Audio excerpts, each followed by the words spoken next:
Acknowledge us.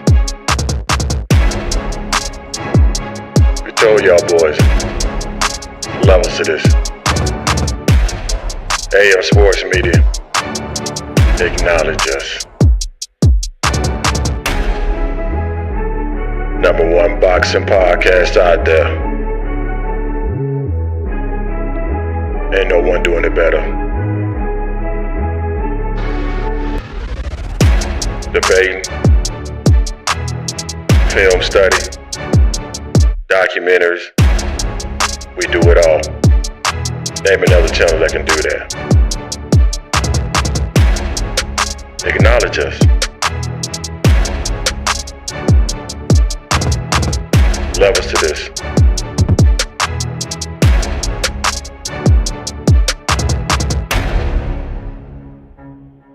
Instagram, Twitter, YouTube, we killing them. Don't matter. Only place you can come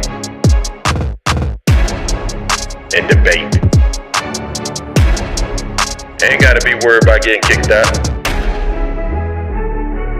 And go one-on-one, mano-a-mano, with the great one. Oh yeah.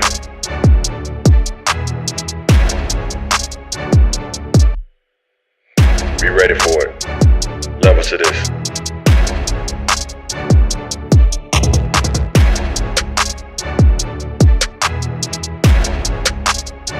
Anybody that wanna come get it, you can come get it. We welcome all debate. Crawford lovers, Haney lovers, Gervonta Davis lovers, Canelo lovers. Doesn't matter. We welcome it.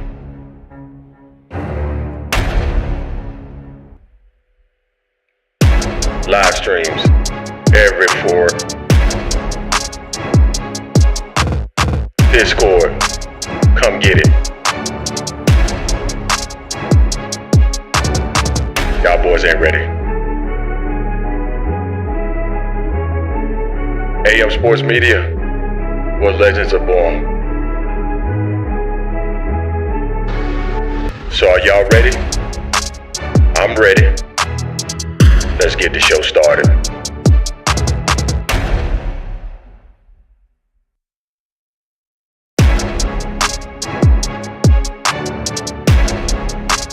Acknowledge us, bruh. Acknowledge us. We told y'all boys. Welcome back to the Angry Man Podcast with Jason and Greg. He is Jason, the chosen one. I am Greg, a legend in my own mind. Maybe I wear my AM Sports Media hat or my Angry Man Podcast hat today. Jay, you remember when people used to think I was bald?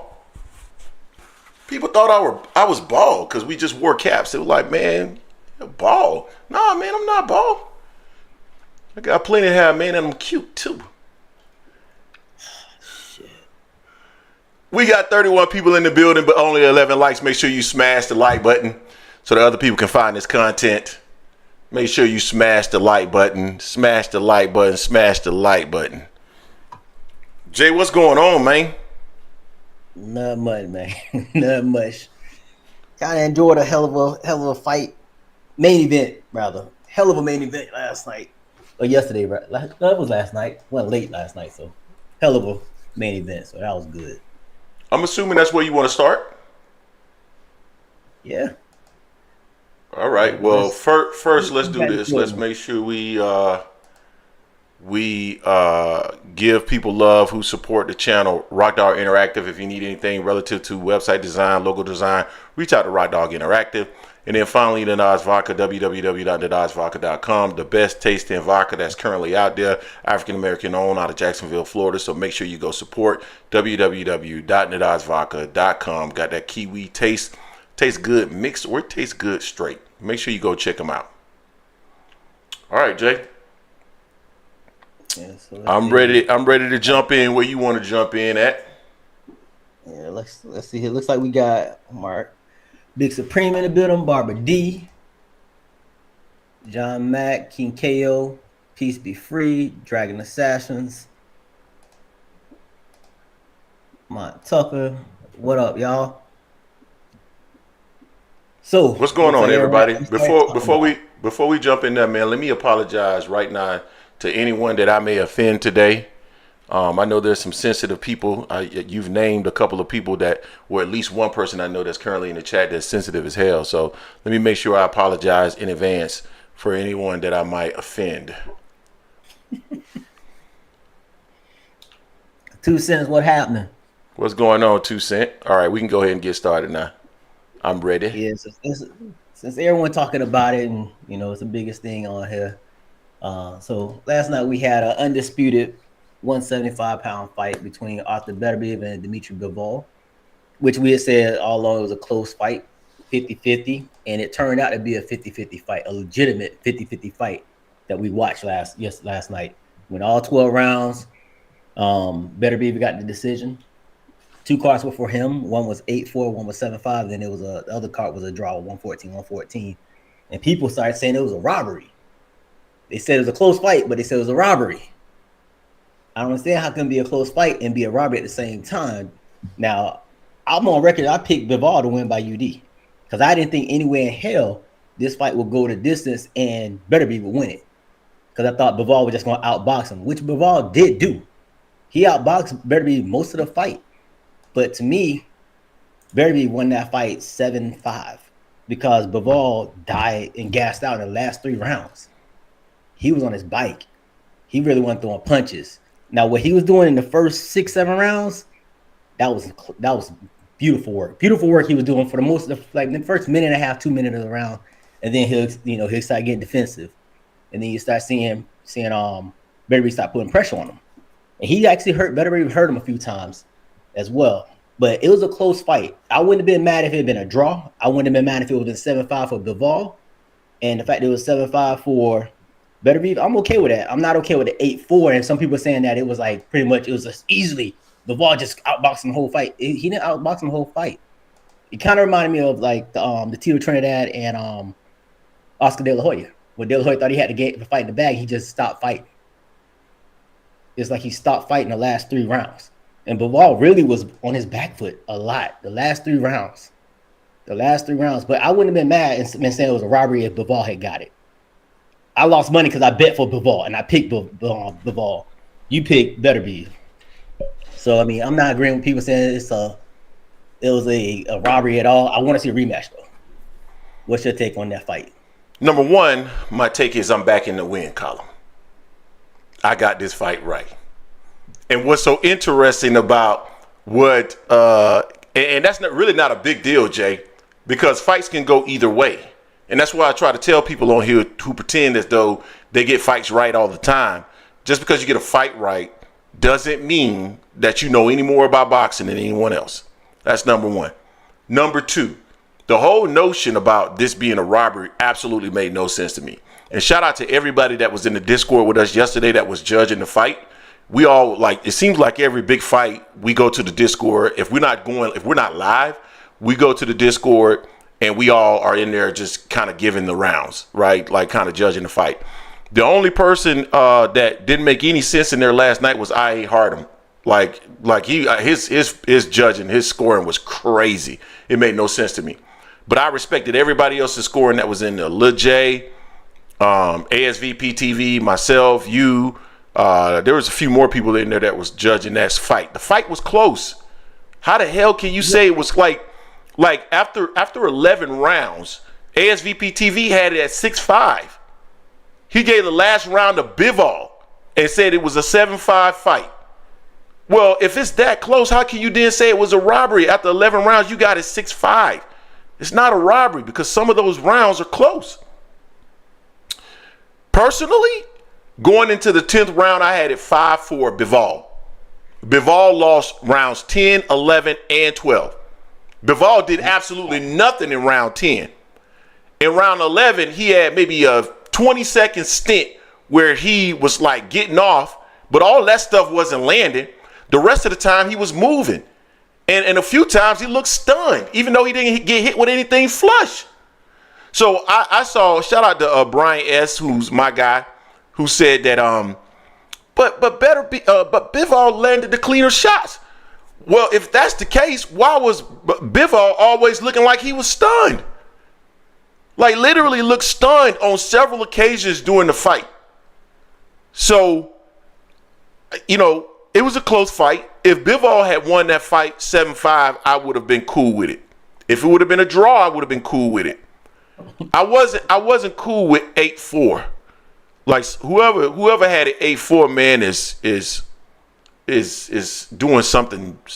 If you had that fight going into, I saw a few cards where people in the Discord talking about they had to fight like 5-0 after 5 rounds or 5-1 after 6 rounds for Bivol. Man, you on drugs. Like that. I ain't have like you can't tell me you know boxing and you had that fight. That's what. But that goes to show some people who believe that they are not biased. Those people are just as biased as anyone else, right? The thing about it is though, Greg, they make it seem like Bivol just outlanded Beterbiev like by enormous, like 100 punches. You know, I saw people throwing up CompuBox. I think it was a 6-punch differential between the two, 6 or less. Beterbiev landed more power punches. Bivol landed more jabs. So even in that aspect, that's not a robbery. That's a close ass fight. You know, I mean, I'm just grateful that it was they put on a hell of a fight. You know, so it wasn't a robbery. It could have gone either way for me. You know, I'm mad it went the way it did because I ain't bet for that. I should have, because I didn't think no way in hell it'll go to a decision and Beterbiev would get it. But I thought he earned it because I think it's more so what Bivol didn't do in those last 3 rounds. He really didn't do much in those last 3 rounds. He was tagging him. 20, 30 seconds of doing that, then you on your back for the whole fight. That's not winning a round to me. He didn't do that in those last few rounds. So look at Tech. He had Bivol winning 1, 2, 3, 4, 6. Man, you smoking. After 4 rounds, I had it 3-1 Bivol. But Bivol, toward the middle of that fight, and from round 6 to 7 on, Bivol just didn't do a lot. I'm sorry, he didn't do a lot. Yeah. Yo, not only people. So some people say, well, you know, Bivol's face was all messed up. I'm like, I'm not going by that because Bivol even said he was blocking. A lot of those punches on both sides were getting blocked. They were blocking a lot. A lot of those punches were getting blocked. A lot of that. Now, what wasn't getting blocked to me a lot was the body shots. And Bivol and Beterbiev was landing the ones that he landed. Those solid. It hurt, and you can see when they landed, it took Bivol back. Bivol was like, you know. But the marks on Bivol's face were mainly from blocking. I agree. He talked about, you can see clearly those laces were from him blocking. It was messing up his face more than anything else. He didn't get really hit flush like that. Neither did Beterbiev too often. I mean, but it was a hell of a fight. 50-50 fight. I want to see a rematch. Yo, I'm fine with anybody that feels like Bivol won. And that's what I want to make clear. Because I think some people act like, yo, we're saying that there's no way Bivol won. Like, I would have been cool with Bivol getting the win. Like, I have no... But when you started talking about Beterbiev winning, and I personally had Beterbiev 7-5. But when you started talking about Beterbiev was a robbery, man, what? That fight was close. So let's start with the craziness, man. Like, I'm cool with anybody that says they believe Bivol won. If you believe Bivol won, cool. I ain't got no problem with that. If they would have said Bivol, Big Supreme, I didn't have Artur Beterbiev winning 8-4. I had him winning 7-5. Definitely had him winning 7-5. I think 8-4 is a stretch. But but great fight. Not as exciting as I think people would have liked for it to be, but at the end of the day, man, I enjoyed it. I thought it was a great fight. I ain't got no problem with the fight. They need to do a rematch. But I'm gonna tell you something. If Beterbiev doesn't get him up out of there, he is screwed. Because in a rematch, they will absolutely go towards whoever, like these people who are out there crying about the fight or whatever. They are absolutely going to go to that. It's going to be similar to remember what happened with Lennox Lewis versus Evander Holyfield too. Like Lennox Lewis, everybody was out. It was an outcry that Lennox Lewis won the first fight, which personally I thought Lennox Lewis won the first fight as well. That second fight, they gave it to Lennox Lewis, but Lennox Lewis didn't win that second fight. Evander Holyfield won that second fight. But because of the controversy from the first fight, they gave it to Lennox Lewis. So, yeah, dude. I'm just happy that we got a big time fight. Bivol gets stopped in a rematch. Tucson said Bivol gets stopped in a rematch. Yeah, I don't know. Green said on rematch after stopping him. So here we go, 50-50 again. You know, so I mean, no, there's no 50-50. She's saying the same thing he's saying. No. Oh, Bivol gets stopped. Oh, my bad. I misread that. None reading bastard. I can tell you didn't go to Florida State. Eat shit. Hey, you want to talk? Hey, 1-5. I'm talking about education, brother, not football. I'm talking about education. 1-5. Don't stop. I'm talking about education. I'm talking about education. 1-5. Don't start that shit. Florida State Seminoles, you go there, you get a fantastic education. But they only take some top students like myself. Where'd you go first? Where'd you go before FSU? Oh, I just went to that rinky-dink school just to go.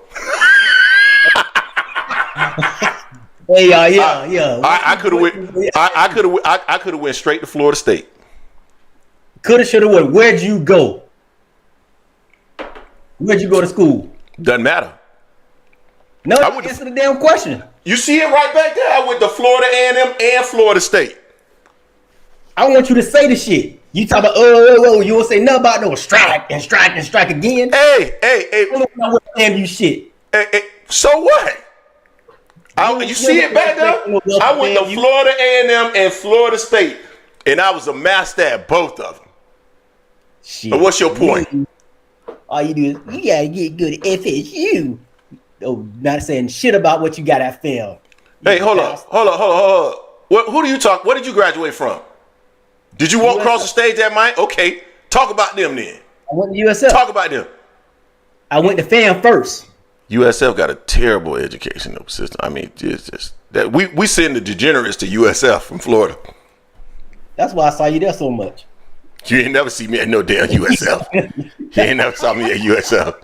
You never saw me a day in your life at USF. You sorry bastard. King Max said he went to FAMU too. Okay, that's what it is. I ain't shitting on FAMU. Greg is because he never say shit about FAM. He never say shit about FAM. I'm the one that be wearing FAMU stuff. And I ain't never. Have y'all ever seen? Have y'all ever seen anything? You can see the rattler right there, bro. What do you always talk about though? What do you talk about every day? Every time you get a chance. Because we talking about football, bro. Because we talking about football. No bullshit. Because we talking about football. We talking about football. You never talk about FAMU. I'm a graduate from Florida A&M, and I'm a graduate from Florida State, and I was a master at both. I hope in the chat. I hope print this in the chat. I don't give a fuck. Is Ryan in the chat? I don't give a fuck. What is Ryan supposed to be? Who is Ryan supposed to be? Damn. Who is he supposed to be? Damn. FSU. I claim FSU. Got his first degree from FAM. Goddamn you. All right. Hey, you want me to pull the Florida State graduate right there? I got my CPA certification. I can pull that out the wall too, so everybody can see it. Florida State CPA certification in Tennessee. I'm also, man, just stop hating on me, bruh. Hey, let's go, man, let's go. And by the way, slogan one. I don't know what all this high stuff is. I don't get high. I don't know what you're talking about, brother. I don't know what you're talking about. Anyway, before we move on to Jay, I don't even know if we're done with this topic, but I do want to pause and say we got 77 people in the building, but only 27 likes. Guys, we got to smash the like button so other people can find this content. This is the way people, man, boxing is slow right now. So if you don't smash the like button, man, we can't kind of find our way through that algorithm currently. So we need to make sure that you guys smash the like button. Look, hey, I pulled it up for a reason today. I need y'all to get the likes up, man. Come on, man. Support the channel, support the grind. Come on, man. Support the grind, brother. Support the grind, guys. Smash the like button. We got 78 people in the building and only 29 likes. Smash the like button. Smash it. It's fucking smash. The like button is still at 30. Smash the like button. Come on, let me hit you again. I need y'all to get the likes up, man. Come on, man. Support the channel, support the grind. Let's go, man. Smash the like button, guys. Come on. This is how people find us. That's free. That's free. That's free. All right. Jay, what else you got on this Artur Beterbiev? I just said Artur Beterbiev. Yeah, maybe it is the bourbon. Anyway, go ahead. But nah, I mean, that's the type of fight that was a legit 50-50 fight, and it turned out to be a 50-50 fight. You know, we didn't get. It was. A lot of people everyone wanted to see a knockout. They thought Beterbiev could do it because that's what he's known for: 20 wins, 20 knockouts, and it stopped last night. But it was a great fight. I'm down for a rematch on that. You know, now a lot of people were talking about how Beterbiev's corner were saying that he needed a knockout like in round, I think it was round 9 or something like that. They said he needed a knockout. So a lot of people were talking about, well, they knew he lost the fight. That was round 9. To me, he won round 10, 11, 12. He didn't get a knockout, but he swept the championship rounds. But it is what it is on that one, but that was a good job on that fight there. Great fight. Definitely down for a rematch on that. Hopefully they do that. Yeah, I'm down for a rematch too, man. I'd be very interested in seeing what that fight looks like in a rematch. I think that would be an interesting fight. So,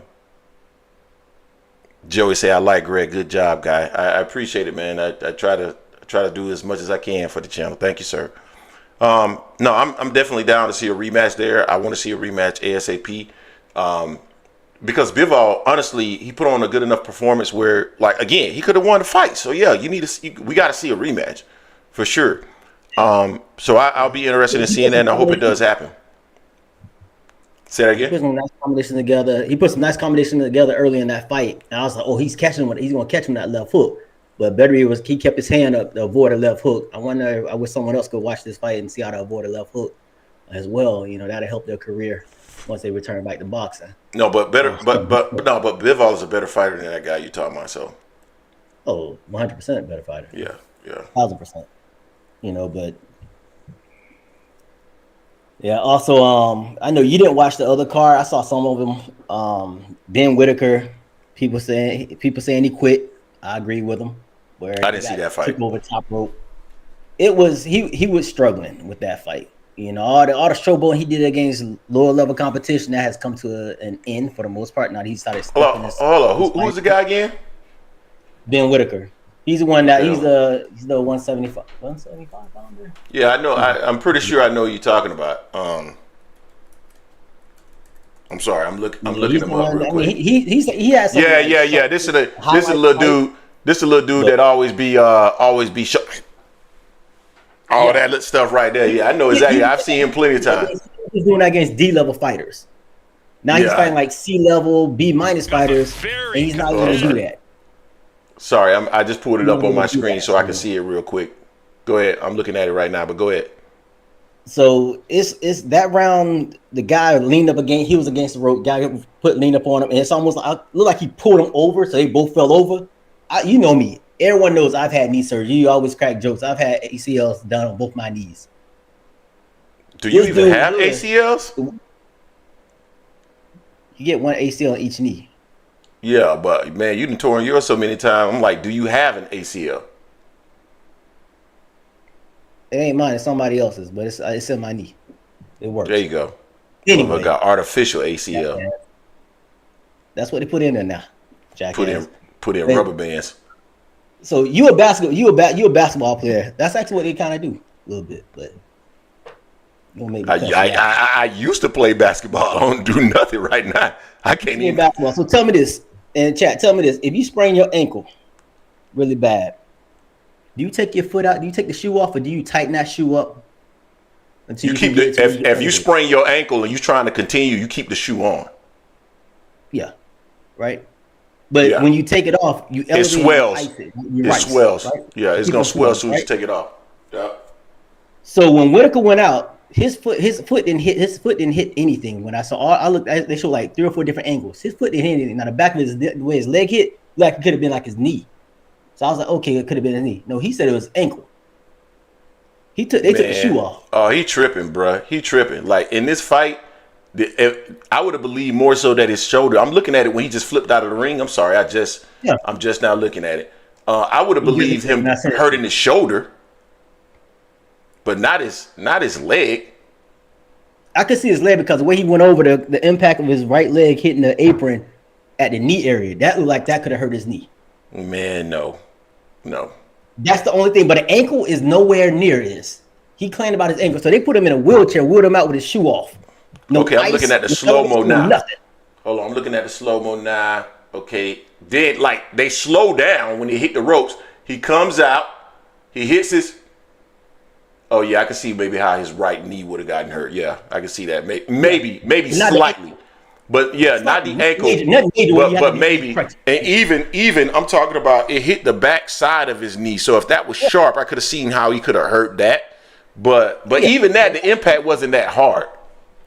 Yeah, but not the ankle. The ankle has nothing to do with any of that. Not the ankle, man. Yeah, this dude they said his ankle was hurt. They wheeled him out in a damn wheelchair with his shoe off. Nah, he quit. He quit.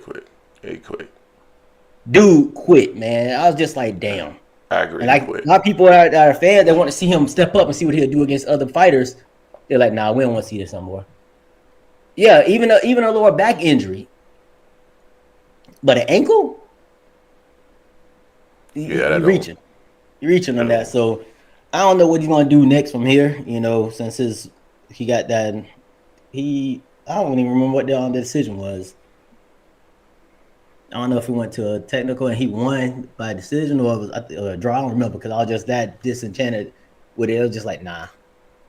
But yeah, that was on there. Then I sent you the one with the heavyweights.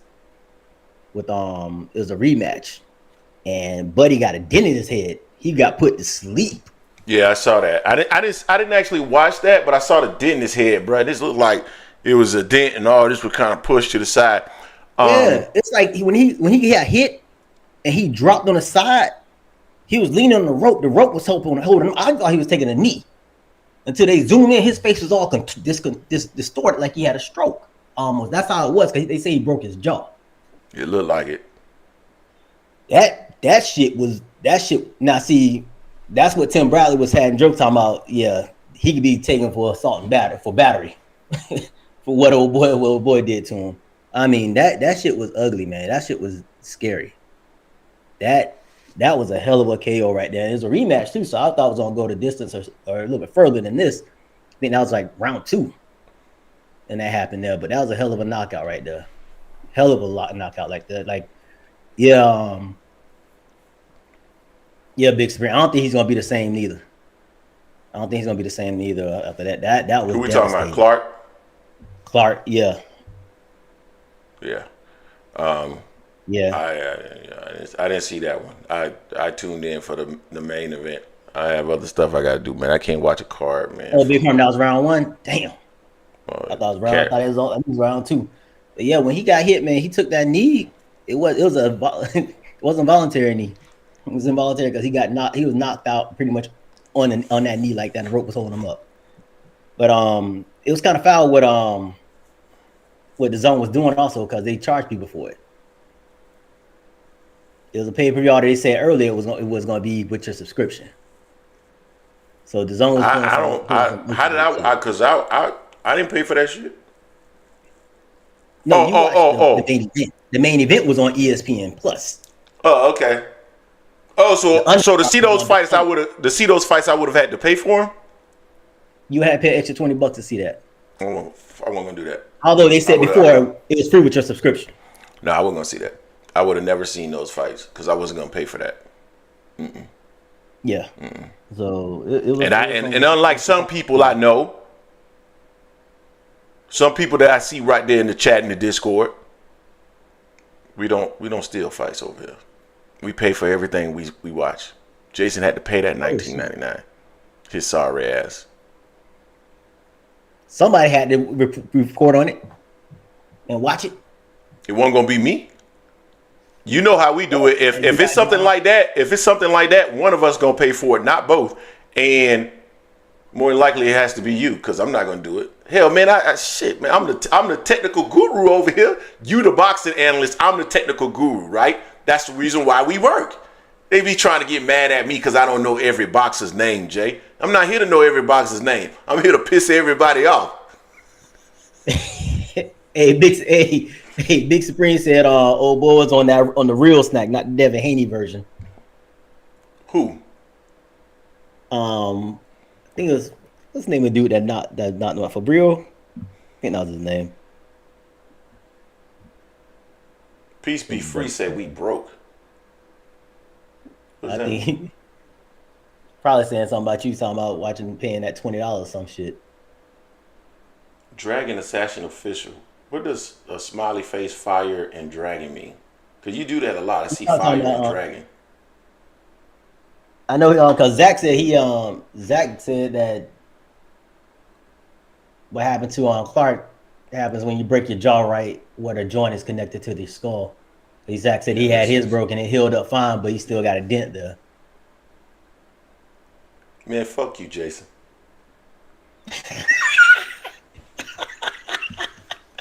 Warder, yeah, that's his name. Thanks, Zach. It sucks getting older, y'all. It sucks getting older. First and foremost, let's say this, because I don't like what Jason Williams just said. Jay, you will attest to this. I'm a tech guru. Am I not? Yeah, all right. Yeah, okay, fuck you too. It took me time because the way that we have things set up, we're not using StreamYard. StreamYard kind of bundles everything together, and we're using something else where you gotta, and it took time for me to figure out how all the pieces work and put it together because this is in my background. I'm actually a finance guy. So I brought it all together and made it all work. Tell him, Jay. Well, fuck you, man. Let's go to the next. Well, first and foremost, sorry. We got 86 people in the building, 46 likes. Guys, I need y'all to smash the like button. There are no excuses, Jason. I got it going. I got it figured out.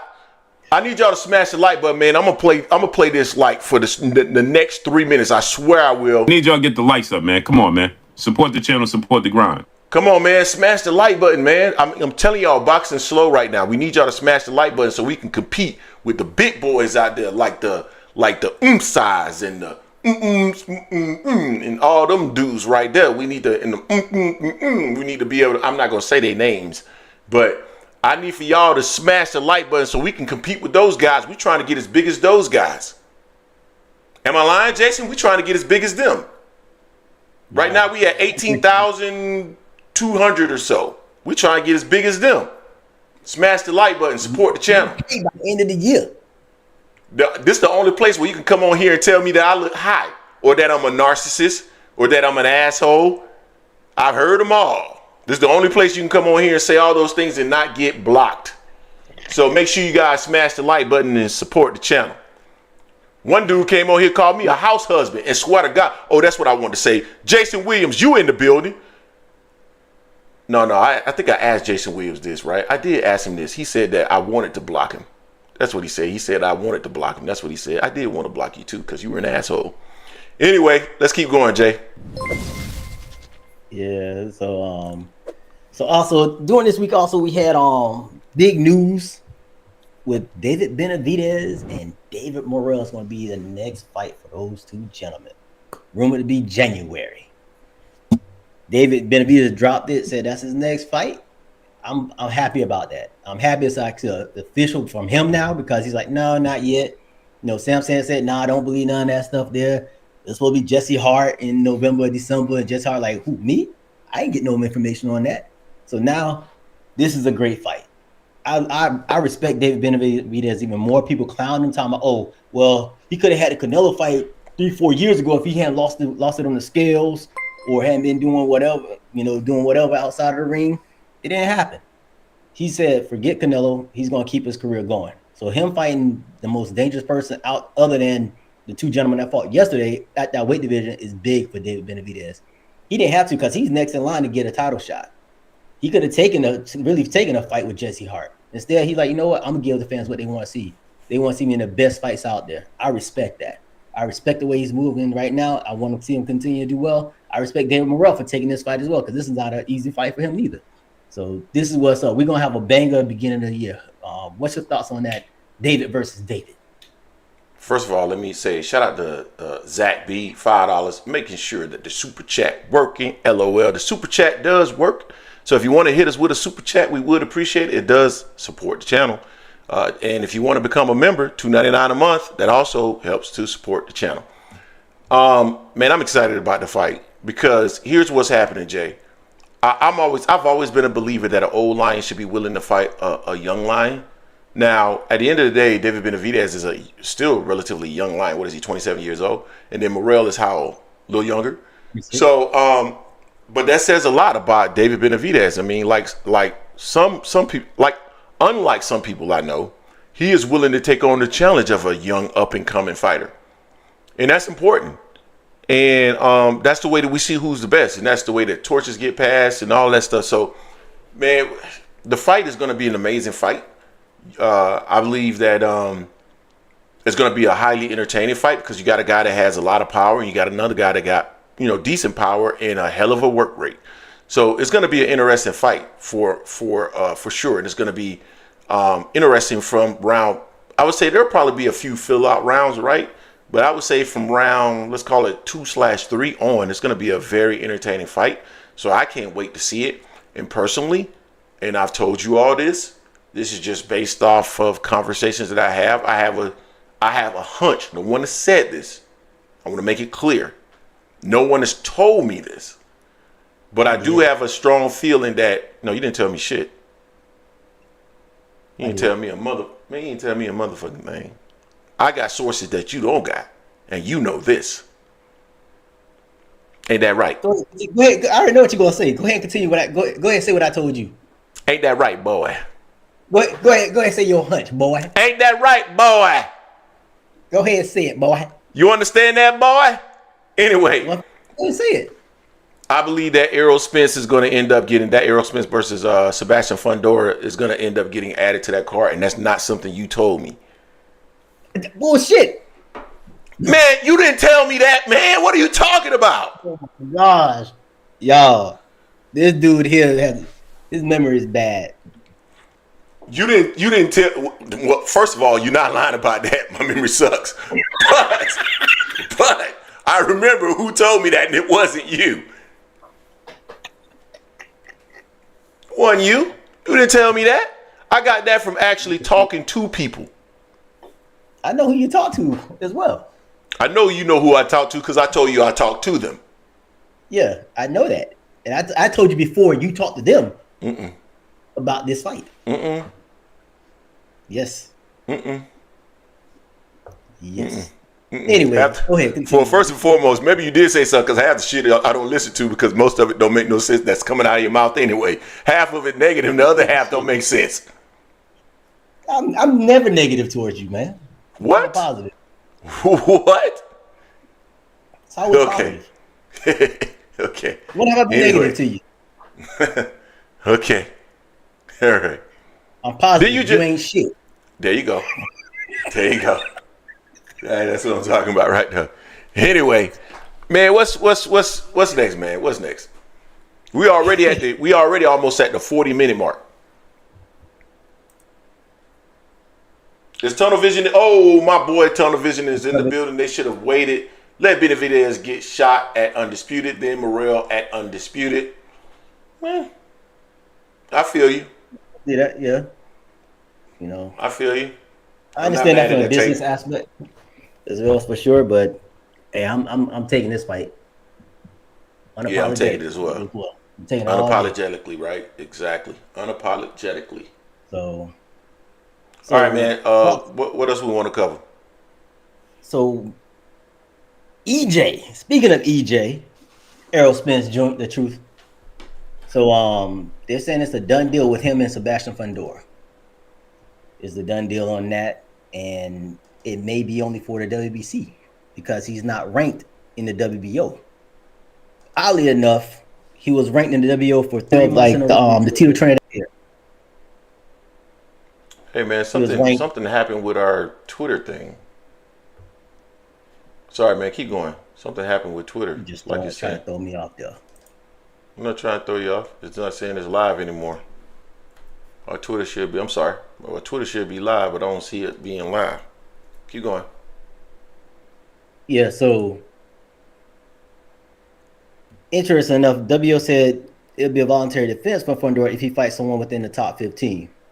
Just this month, EJ was removed. EJ was number 6 in the WO in June, July, and in August he was number 5.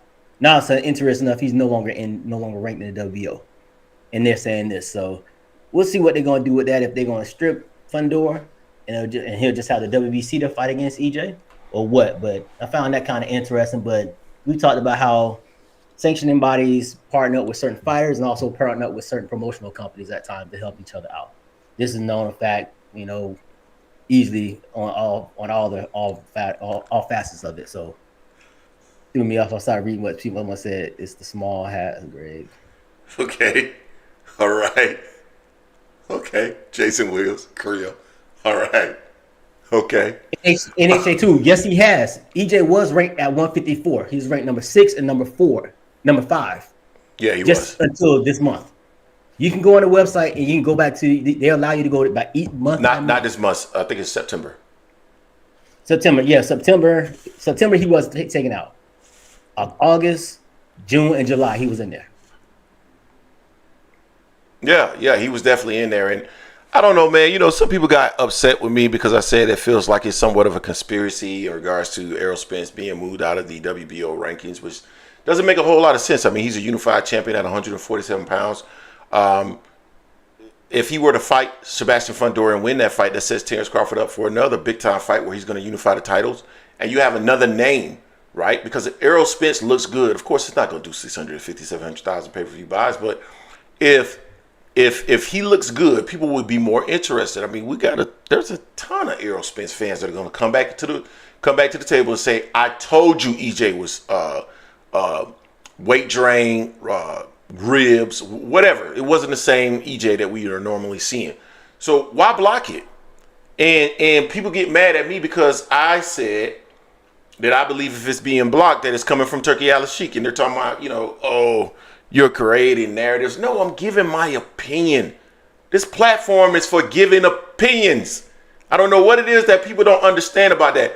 You can tell when we're reporting news, like this is news, like breaking news, like this fight has been made, breaking news, versus we're giving you our opinion based off what we have seen, and we're connecting the dots and telling you why this is our opinion. Good Lord. But at the end of the day, it doesn't make a whole lot of sense. It's not beneficial for Terence Crawford as far as I'm concerned. It's definitely not beneficial for Fundora. It's not beneficial for Errol Spence. No one wins in this particular situation, so I don't know why they're doing it. It makes no sense to me whatsoever. Yeah, it's just weird to me on that one. That just doesn't jive. I mean, I'm more surprised that Bud not taking a fight with Fundora. Yeah. Because I was always told it's strictly about legacy for him, and he wants to be 3-time undisputed. Man, it's about legacy. Man, Bud don't care about no money. It's about legacy. He wants to be your best out there. That's what I've always been told. So I thought Bud would have taken this. That way, he would have got 2 belts, 1 fight. Then he only have to get 1 more belt, and that's from the winner of next week's fight with Tim Tszyu. But I think it's a lot of good fights for Bud at 154 as well. But it looks like Bud has other adventures or other thoughts out there for some money, and I kind of like the option he may have. What he kind of alluded to about Conor McGregor, which would be interesting to see whatever they do on that, but we'll see. Yeah. It's good. We'll see what ends up happening. I think there's still a possibility that they might rank Errol Spence before that fight ends up happening. I think they should. I've seen stranger things happen, and it doesn't really make a whole lot of sense to not rank a guy that was just unified a weight class below, regardless if he's coming off of a loss or not. The guy was one of the best at 147 pounds. He's moving up to 154. I'm sorry, you cannot name 15 fighters that you think is better than a prime EJ that we've seen in the past, or 15 fighters that have better accolades at 154 pounds than Errol Spence Jr. So the fact that he's not ranked makes no sense, and it feels political. Jay, any other thoughts in regards to that particular topic? And I think maybe we might go ahead and drop the link so that people can join Yeah, the stream. go ahead and drop the link. We only got one more topic. Look like. No, we still got. Yeah. You're probably right. Well, no, we have two more. So along the lines about EJ, you know, I don't agree with this at all. But Danny Garcia said it'll be a good idea. He could see EJ getting a fight with Canelo if he looks good with Fundora. I don't want to see EJ fight Canelo at all. Prior to the Bud fight, and definitely not now. Not at all. Not. I don't like that at all for him. So I don't agree with Danny Garcia at all. You know, now I do say this: if he looks good against Fundora, it can make that rematch with Bud that much better. Not saying that the outcome is going to be different, so y'all don't say, "Oh, y'all think he's going to do all this." That's not what we're saying here. I'm saying he looks good against Fundora. It can help that rematch with Bud. That'll be for 3 belts. Look that much better. People will be like, "Okay, we'll see what EJ looks good at 154, and go from there." But I don't like an idea of EJ fighting a Canelo at all. Not at all. Don't want to see that. Don't want to see it. Yeah. So first and foremost, shout out to Blake Gibb to $1.99. Beterbiev all day. I had Beterbiev winning this fight as well.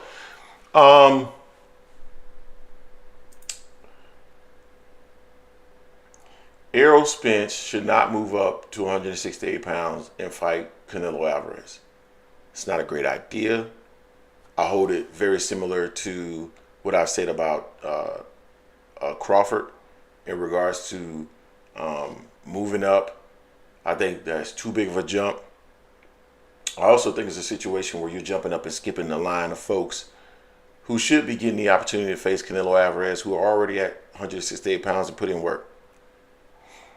But the one thing that I've said, Jay, and I've been consistent in saying this, and I say that I would support Terrence Crawford if he were to do this, but it's about, can you put asses in seats?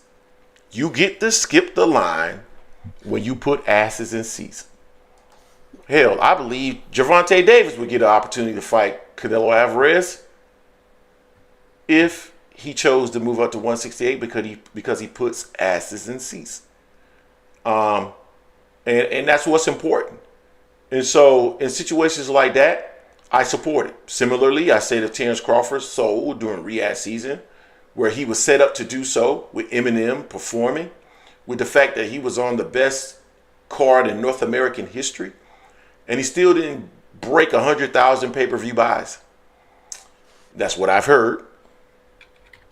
With that being the case, then no, I don't support Terrence Crawford moving up, because it doesn't make a whole lot of sense for somebody to move up that amount of weight. Now, if Errol Spence comes back and he looks good against Sebastian Fundora, and let's say he does 350, because a lot of people are fooled by pay-per-view numbers. Everybody thinks in order to be somebody who is identified as one who sells, that you have to do 6, 7, 800,000 pay-per-view buys every time you fight. That's not how it works.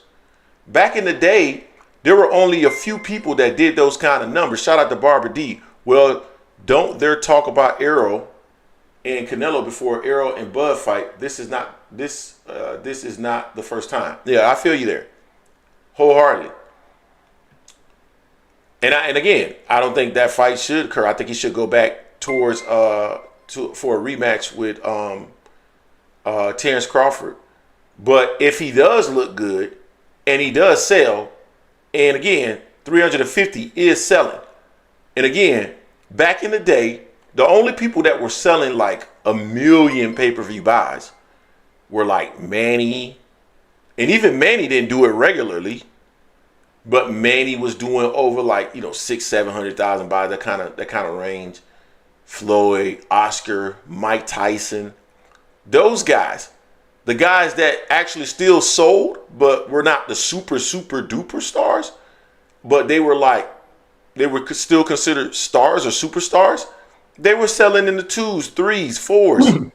That's what they were selling. So if Errol sells like that, then I understand it and I'll support it. But I don't think that that's the right move. I don't think it should happen. And those are two completely different things. Ton of vision hitters with the $5 Spence was washed at 147. Charlo looked terrible at 168. It's not sellable. It's not happening. Looking good at 154 isn't doing anything. That's a fair comment. I think you're underestimating though how rabid a certain fan base is and how they could get back on that hype train very quickly. That's the only thing I'll say about that. Blake Gill, 499. Do y'all think Benavidez could take Beterbiev shots? No, it doesn't look like anybody can take Beterbiev shots. Doesn't look like anyone can take his shots. Not flush, definitely not flush. I mean, man, he was hurting. He was hurting Bivol, and he was blocking. Yeah, and he was hurting him. So, but the thing is, Beterbiev is going to have to get around the reach that Benavidez has, and the volume that Benavidez has. So that's going to be intriguing and interesting to see how that would match up. Volume works against you against a power puncher. He still got to get through it though. He got to go through fire, and Beterbiev has been dropped before. We'll see. But it'll be interesting if that were to happen. Man, what is Hannibal talking about? Man, but built different. Like, what are you talking about, man? Yeah. Now, also Hannibal, we didn't agree. We talked about this, the whole thing when EJ jumped in the ring in the Fundora and Tim Tszyu fight. We said it's not right. The most deserving person of that fight with Fundora at that time was Crawford. Yeah. We said that several times, but we said from a business standpoint, we keeping everything in house and keeping all the money there. That makes the most sense to have Spence come in and fight Fundora. So we said no, it wasn't right with him skipping like that. That's why we talked about how different sanctioning bodies and promotions and companies they have their favorites that they look out for more so than the other fighters. That's just how it is. Yeah. Folks saying people are abandoned. They say Texas has abandoned Spence.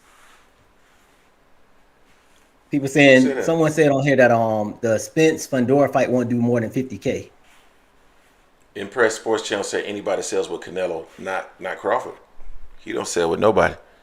When Crawford gets in the ring, the sales go in reverse. Crawford, the only cat that I know had negative pay-per-view sales. You're a horrible piece of shit. Horrible piece of shit, man. But now I think the Spence Fundora fight will sell. It's not gonna do 700, 600, something, 600K, nothing like that. But it's gonna sell respectively, like I would say 253, because it's gonna be in Dallas. I'm quite sure they're gonna have a nice little card. I could see Frank fighting on that card and getting some other fighters on it that's known, has a little name that make sure it sells as well. So I don't see that card tanking. It's not gonna happen. You talking about Tank? No, Spence Fundora. What does this mean that Jason Wood Greg equal major horse? What is that? What is the other thing? That's supposed to be a donkey, an asshole. Oh, that's what that mean? Greg equal major asshole? Yeah, that's true. I don't know. That's actually true. That's true. Come on, Hannah. We talking about that's a pro box fight. He is not. Spence versus Fundora is not Chris Colbert. Like Chris Colbert's fighting on pro box in a couple of weeks. Man, that is not the same, man. B dog. No, I'm not illiterate. I just don't understand emoji. I don't read it. I don't. Emoji isn't my language. Hey, B dog, you tripping, man? Talking about Bud does Haney numbers. You insulting Devin Haney.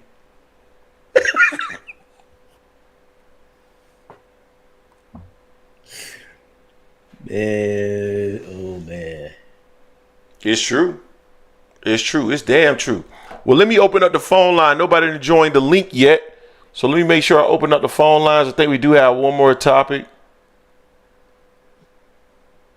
Yeah. So let me get this open for those who want the phone line to be open. Hey, dude's deal. Yeah, Colbert on Pro Box. If I was still living in Tampa, I'll actually go to that fight since they fight in Plant City. I think it's the Colbert. first Wednesday in November. First or second Wednesday in November he fighting. I want to say that's the week. Colbert, that dude, man. But he Little should have D stayed at Hop, the weight man. class I he was was like, at. damn. He went from being undefeated, talking about he wanted that Tank Davis fight to being a highlight reel knockout by Rayo and talking about, man, I'm going back down. They too strong up here.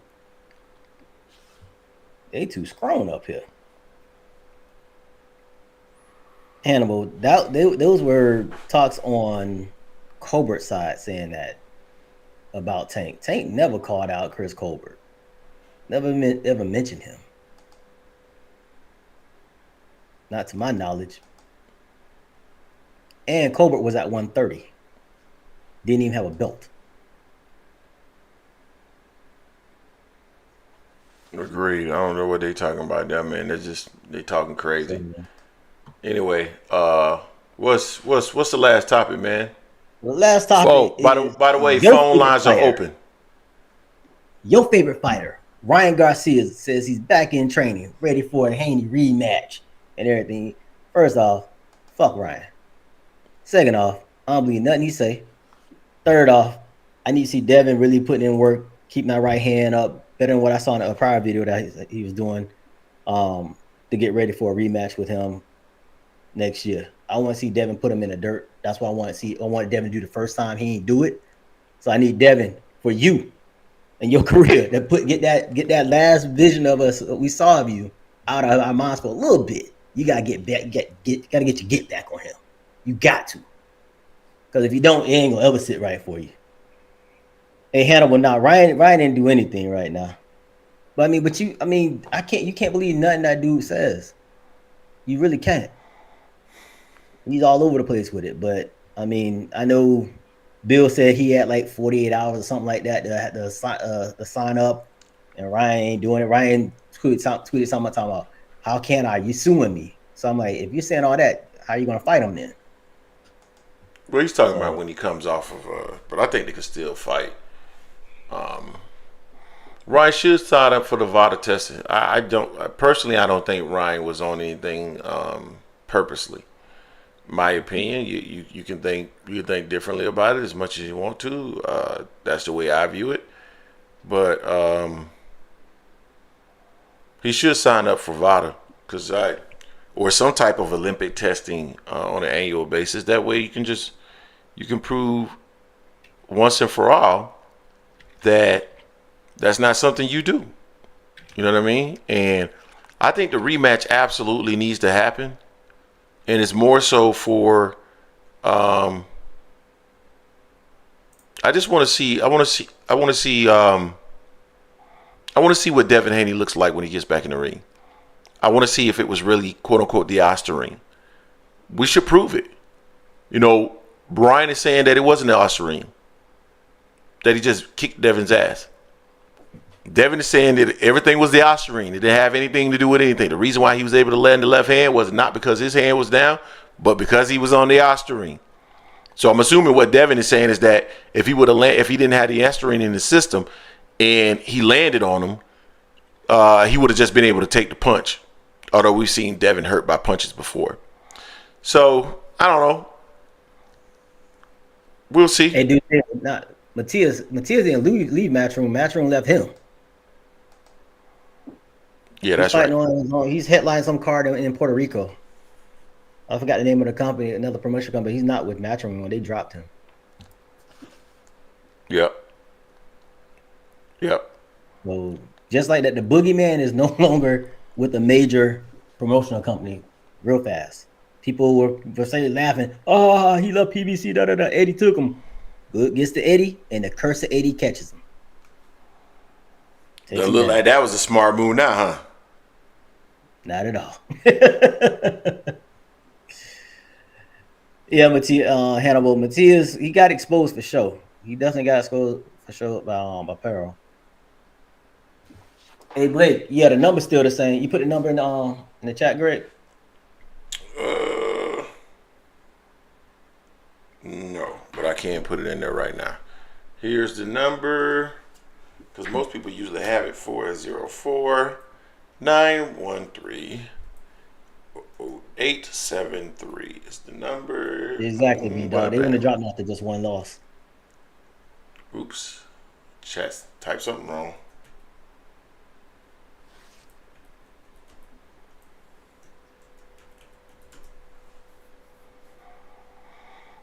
But yeah, what else we got That here? was just. I want Devin to get back in the ring. Devin said he posted on Twitter that he should be having a fight or something like that by the end of this year because he has a baby coming in January. So I want to see Devin back in the ring. I think it's a good thing for him to get another fight in before he gets a rematch or a step up fight. Not only just for us to see what he looks like again, but also for himself. You know, build confidence for sure. What's going on? You on with AM Sports Media? Yo, what's up? It's Big Supreme. Big Supreme, what's going on with you, fam? Sam? Now you can hear me? Yeah, we can hear you. Oh, no, because I was on the call. So basically, I feel like Beterbiev won 8-4. I was going to wait till I open up the panel to explain my reasoning, but I guess I'll do it now. So now, when you look at the ABC, the Association of Boxing Commissions, right? That's the organization that created the scoring criteria for boxing, the judging and stuff like that, the 10-point system. Now, we already know the 4 criteria to scoring a fight: effective aggression, clean punching, defense, and ring generalship, right? I feel like the biggest misconception is in the ring generalship aspect, right? Yes. It's forcing the action, pressing forward, and forcing the opponent to fight your fight. But in the ABC Rules Handbook, I read it this morning, I'm going to drop the link in the chat, it says that if a boxer runs away and disengages, they will not be awarded the round. If you look at the 7th round, when Bivol caught Beterbiev with the clean right hook, and he had him backed up on the ropes, and then Beterbiev threw the overhand right, from that 1:10-minute mark, Bivol didn't do nothing for the whole round. Like, he literally showed up and just walked from corner to corner, corner to corner, and I counted it. He threw 2 punches, and I'm like, yo, am I bugging? So how could you give him the 7th round? If you took off a whole minute and then not mentioning the competitive nature in the beginning of the round, I can't give you that round. Then, when you look at round 10, round 11, round 12, same thing. He showed up, didn't throw no punches. Now, I got a Twitter, so I put it on my Twitter, right? Now, when you look at the Gary Antoine Russell fight, when he fought Puello, that's ineffective aggression because Puello was able to land counter punches and disrupt his rhythm and have him reset. He got back in the middle of the ring. He comprehensively outboxed Gary, for sure. When you look at the Bivol fight, it looks nothing like that. It's just Bivol shelling up and moving from post to post, post to post, post to post. Now, my thing is this, right? Beterbiev, Tank, Crawford, Virgil Ortiz, Benavidez, Morrell, all of these different guys that are knockout artists, power punchers, everybody has said they got exposed this year. They said it with Gosvick and Benavidez. They said it with Hot Rod and Morrell. They said it with Crawford and Majimov. I feel like there's like we grade these guys on a different scale. Like if they don't get their opponents out of there, they feel like they lost. Same thing with Crawford and Majimov. Everybody felt like, well, not everybody, but people have an argument that he lost because he didn't get him out of this. Same thing with Gosvick. He's 37 years old. He's coming up a 4-year layoff. He's supposed to get him out of there. Everybody's saying that they're looking human now. They're not ready to fight and compete at 175, and all the narratives behind it. So I feel like that's why people feel like Bivol should have won, but I can't give it to him because he didn't even fight. Once he felt the power, he said it this morning too, because he the guy Marcos Villegas, I guess he got an interview with Bivol this morning. Yeah. And he said that I sold up because I didn't want to get knocked out. I felt the power. I showed up. He said that he felt the punch, right? The power from Beterbiev's punch pushed his glove into his eye, and that's how he got the bruise on his eye. He was saying that he didn't want to get knocked out. So my thing is, that makes perfect sense because if you look at the fight, that's what the body language showed. He showed that he didn't want to engage. He didn't want to trade because, like, in the 7th round, he got caught. He felt the power, said, damn, he went into survival mode. And I just have one more thing to say before I get off. Now, I feel like in the rematch, he definitely will stop him. He felt his power. He got the general feel for how he moves. I don't think he'll take it as light. I think he'll train much harder. And remember, that was like a short turnaround for Beterbiev because he fought in January this year. So I definitely feel like in the rematch, he definitely will stop him. But what you think about what I said, though, Greg? I think you spot on, dog. And I said something similar in the chat where like people get fooled by like there were a few rounds that I saw people giving to Bivol. Well, Bivol only worked for like 20 seconds, and then he was on his bike. And I'm sorry, but just because you get off a nice flurry for like 10, 15 seconds, 20 seconds, and then you get on your bike the rest of the time, and then you actually get hurt during that round, even though you didn't get hit flush, you get hurt, and you on your bike for the rest of the round, I'm not giving you that round. And there was a lot of that. So I don't. What I think people were giving him credit for was, the few times, and there was a few moments of this, but those moments where he would get in and just pop, throw some combinations and then get up out of there. People were giving him an exceptional amount of credit for being able to get in, pop, and then get out. He did that well, and that's more than what we've seen a lot of people doing because most times they'll get caught trading with them, and that's what a lot of people are used to seeing. The fact that he was successful getting in and pop, and getting out, and people were giving him credit just for that. And then when he got on his bike, he just tried to get on his bike and not get hurt the rest of the round to win the round, and that's not going to really win you a round, man. You got to actually fight. Another thing too, right from my last point. When we look at Lomachenko and Haney fight, I see everybody say, it could go either way. 7-5 Haney, 7-5 Lomachenko, or draw, right? Most people say that Lomachenko gave up the 12th round. He should have fought harder. And I think most people will agree with that, right? So in a championship fight, you take the 12th round off. You admitted yourself in the post-press conference, I should have fought harder in the 12th. I gave it up. And you lost. How can you justify Bivol taking off 3 different rounds? He took off the 10th, the 11th, and the 12th. So it's like, if Lomachenko's getting crucified for taking off 1 round, how can I give him the fight if Bivol took off 3 rounds? It doesn't make sense. I just feel like we're used to seeing Bivol being a master class boxer and getting a decision and comprehensively outboxing his opponents. He didn't look like that this fight. When you look at his fight with Canelo, Lyndon Offer, Umar Salamov, Joe Smith, like he's pressing action. He's backing these guys up. He's putting them in different positions that they can't throw.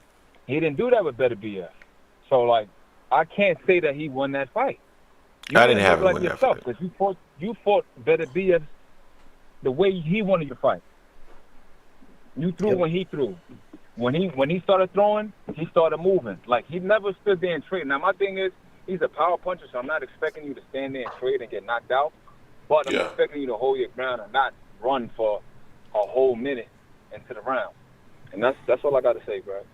Well, I appreciate you, fam. I think you got a good perspective, and I appreciate you calling in. Those last 3 rounds was key. All right, fam. Later. Yeah, those last 3 rounds were key because when you look at the scorecards, when it's 7-5 and he sweeps the last 3 rounds, that's the ball game right there. That's the fight right there.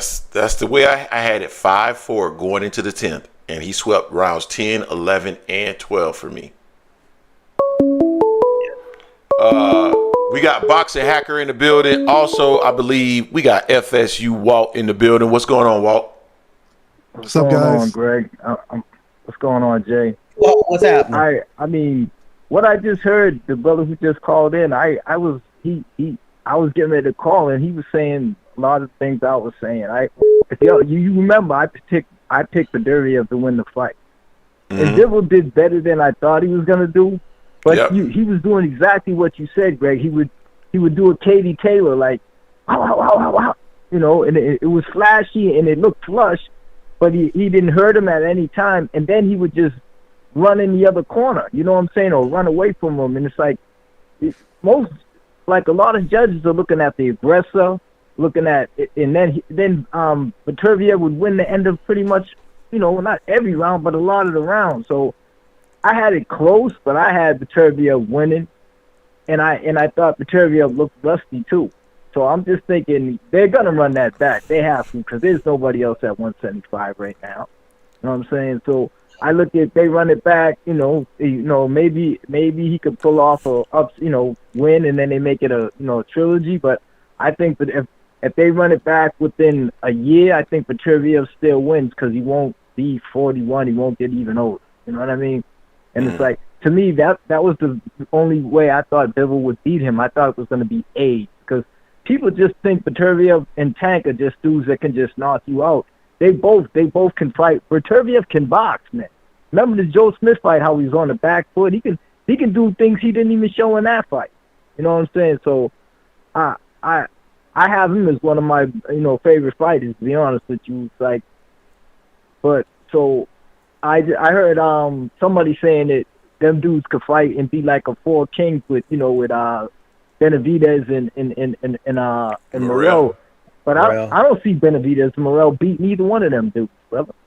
You know what I'm saying? I don't know about Morrell because he's young and all that, but I've seen Benavidez at 175, and people keep forgetting the start of the Benavidez-Bivol fight. I mean, Boo Boo fight. Boo Boo was picking him apart. If Morrell can hit him with them same shots, he's going to be trouble for Benavidez. And if Beterbiev hits Benavidez, he's sleeping, brother. You know what I'm saying? I've seen other guys knock Benavidez down that don't hit like Beterbiev. I think Benavidez and Bivol might be a chess match, but if Beterbiev's still Beterbiev, I don't see any of them beating him. You know what I mean? Yeah. If Bivol had stood there and traded last night, he would have slept, man. You know what I mean? Yeah, no, I feel you there, man. Benavidez trades, he does not move. You know? Yeah, I'm struggling with Benavidez beating Beterbiev. I think the work rate actually works against him.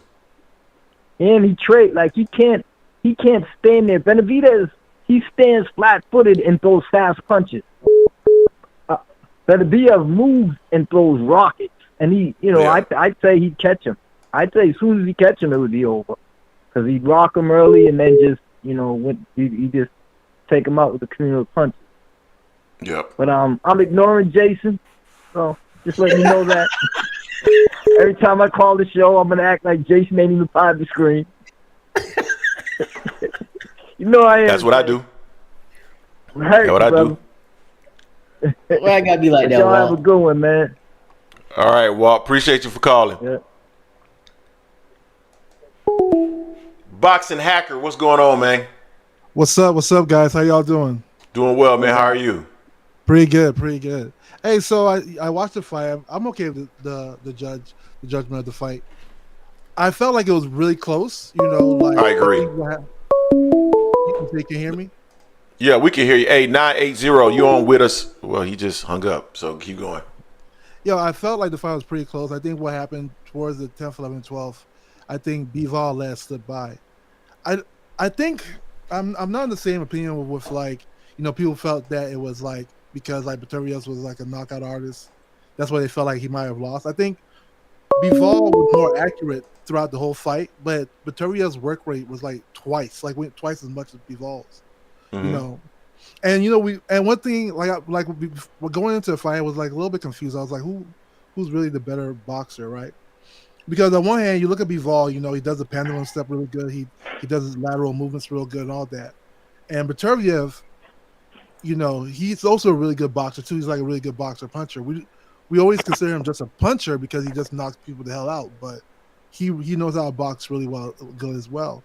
I think Beterbiev's style is more efficient than Bivol. I feel like Bivol's style, when you really think about it, like you're in your ring for 3 minutes, right? Mm-hmm. If you're moving so much, no matter how good you are with oxygen, like you're gonna get tired way faster than the person who's hardly moving. Beterbiev was hardly moving. He threw twice as many punches. Bivol had to even though his was more accurate, I feel like when it came to like those later rounds, he just didn't have anything left to throw back. It was really interesting how that fight went. Like I think it was a really good boxing match, but it shows like the difference in style. Like one style works, but it's just not efficient when you have like long rounds. In the amateur system, that style is so hard to beat. But like when you're in the pros and you got like 12 rounds of consecutively like lateral movements, consecutively doing like pendulum stuff, and then you have somebody who's not only throwing shots, but each of the shots are hard as hell. So you have to block and worry about that. It was just too much for oxygen, you know? No, man, I don't disagree with you. I think this might be the first time you've come over here, and I think I've agreed with everything you said out of your mouth. I 100% agree with what you're saying in terms of efficiency, in terms of just Bivol and how he's fighting and whether or not it's more efficient than Beterbiev. I agree. Beterbiev's style is going to be more efficient. I was fine with the fight going either way. Like for me, if it would have been Beterbiev, I would have been cool. If it was been Bivol, I would have been cool. Like either draw, I would have been cool because it was a close fight, and I know some of those rounds, depending on what you like, could have gone either way. Exactly. But the reason why I judged some of those rounds, similar to what Big Herm said, was that like there were just times where it's like, dude, you only fought 25 seconds of the round. You threw a nice quick combo. You landed maybe 2 out of the 6, 7 shots you threw. And then you got on your bike, and then you got hurt in the round where a guy didn't even like land anything flush. So it was like, yeah, it was just rounds that they were close, but I was like, I lean toward Beterbiev in this particular round just because of what I'm talking about. Like, yeah, like you're not working, like you're kind of just throwing and just kind of, so, but. I was fine with that, the way that it worked. But real quick, Boxing Hacker, let me get 980. 980, what's going on with you, fam? What's up, Greg? It's Blake, man. How you doing, brother? Hey, how are you, sir? I'm good, bro. I'm good. Yo, we are agreeing in this. Eddie Hearn can make all his videos all he wants today. He's still crying about AJ sleeping, talking about it was a disgusting robbery. This is validation for when Sugar Ray beat Marvin Hagler and when Canelo beat Triple G, man. You throw a couple flurries there at the end of the round, make it look good, and besides that, you're backpedaling the whole time, man. Yep, you know what I mean? And people, and I got to be honest with you, I was listening to commentary, which I don't usually do, and Tim Bradley was called it, and Tim Bradley said it great. He said Beterbiev didn't come in just to look to knock this dude out. He came in and actually boxed, and that, I think, surprised Bivol, is that Beterbiev was actually boxing him, and when he felt that power in round 3 with that straight jab, man, you saw him, his head snap back, and he was like, yeah, I'm not getting near that again. So, I mean, Eddie Hearn can sit up there. They can talk all they want. They can run it back if they want. Next fight, I think Beterbiev will catch him, probably drop him out this time. Line them all up, Greg. That's what I say, man. Line them all up. This right here was validation that you can't throw a couple flurries, backpedal the whole fight. And then I saw somebody was trying to say that if that was the type of scoring that Floyd would have got through his whole career, he would have lost like 6 or 7 times. That's but not I said what Floyd never got damaged like that. That's such bullshit, man. Floyd never got hit like that. But that's not how Floyd fights either. That's not how Floyd fights though either. Floyd actually stays in the pocket for several seconds and will actually counter you. And a part of it is defense, right? Floyd will move at times, but at times Floyd stays right there in the pocket, catch, throws, boom, boom, boom, catch it. So that's really not how Floyd fights. That's bullshit. That's what I'm saying. That's what they were trying to say this morning, that's how, if the scoring was like that for Floyd's career, he would have had 6, 7 losses on his record. I said, obviously, these people don't know boxing. They just threw on the fight last night, and they saw Bivol, I guess. I don't know. You have to show the highlights where he kept throwing that counter that Artur would just walk right through. I'm like, yo, he's connecting, but he's walking right through it. So, I mean, I don't know. Like you said earlier, he might have been blocking shots, but that to me sounds like, yo, I guess Bivol's own glove was beating his own face up. Yo, you know what I mean? He said that Arthur was hitting him so hard that it was hitting his hands, and he felt his own hands in his head, like his own head. Hands was like, that's crazy, dude. Like that's why he was getting hurt when he wasn't even getting hit flush. Chris Manis asked him that, did he hit hard? He's like, look at my face. Yeah, exactly. So it's like we gotta man. The thing that was disturbing for me, Boxing Hacker, is that they were calling it a robbery. That's the part that was like throwing me off. Like robbery? It's not a robbery. When it's close and people bend money, they're always gonna call it a robbery. They call it robbery for Lomachenko and Devin. They call it for Benavidez and Bivol. If it's close, there's always gonna be robbery. But you can't call it robberies in close fights because it can always go either way. It depends what you look at. Exactly. Yeah. And I was cool with either one of those guys winning. I would have been good with either one of those guys getting the W. I sort of want Bivol to win because I didn't want to hear his wife start hooping and hollering all day, you know. I was cool with either one. So I'm not gonna lie, because I'm gonna tell y'all I've been in the L column here for a while. well, no, I had Tank winning against Frank, of course, and stuff like that. But man, shut your bitch ass up, man. Anyway, shut up. See you, that dog. This is what makes me. This is why I cuss Jason out every day. He cusses me out every day too, but this is why I cuss him out every single day. I'm not talking about college football. What are we talking about? What are we talking about right now? You talking about records? That's a record, right? 1-5 is a record, right? I'm talking about we talking about boxing, dog. We talking about boxing. Stop talking, man. Anyway, boxing too, 1-5. So I've been catching L's in boxing here recently. So personally, I wanted to see Beterbiev win because I picked Beterbiev, but I legitimately had Beterbiev winning that fight, and I was cool with Bivol winning the fight too. So yeah, me too. Like I said, it was close. I at the end of the day, it's tragic for the person who lost because both guys laid it all on the line. Both guys really tried hard in that fight, and you can see that. But I was cool with either one of them winning or losing. I just didn't want to hear his wife go off and on like, yes! I didn't want to hear all that. But, yeah, besides that, they both of them were, if Bivol would have won, I think it would be well-deserved. But Bivol won, it was well-deserved.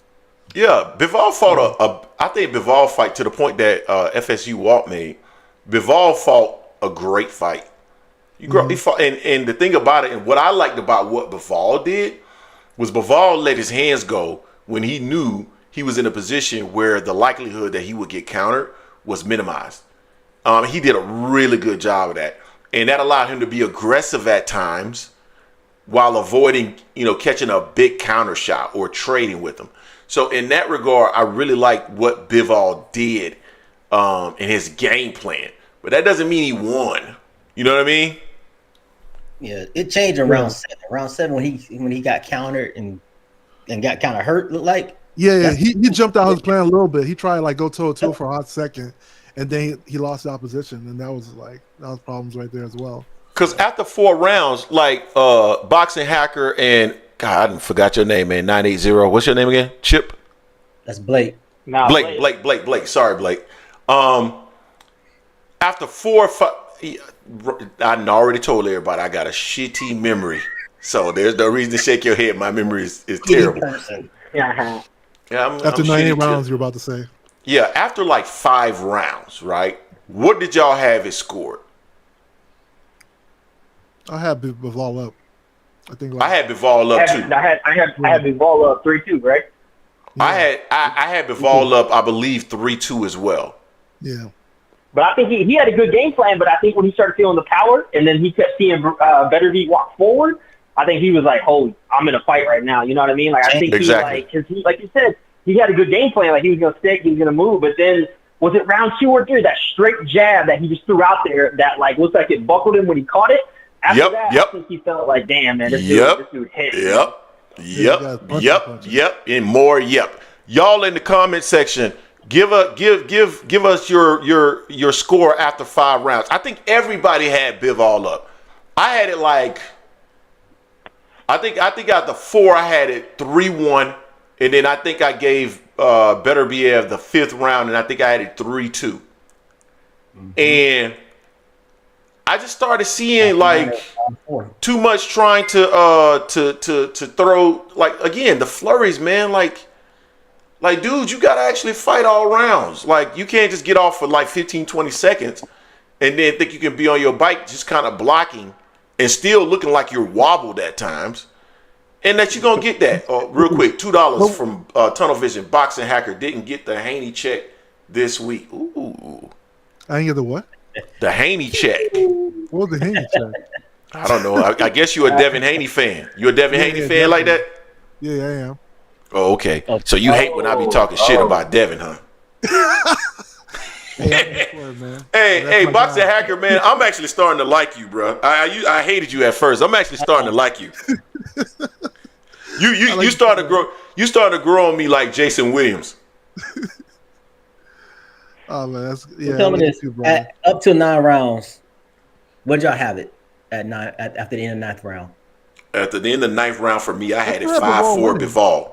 I had it 9-4 Bivol. Yeah. What did you have at Boxing Hacker?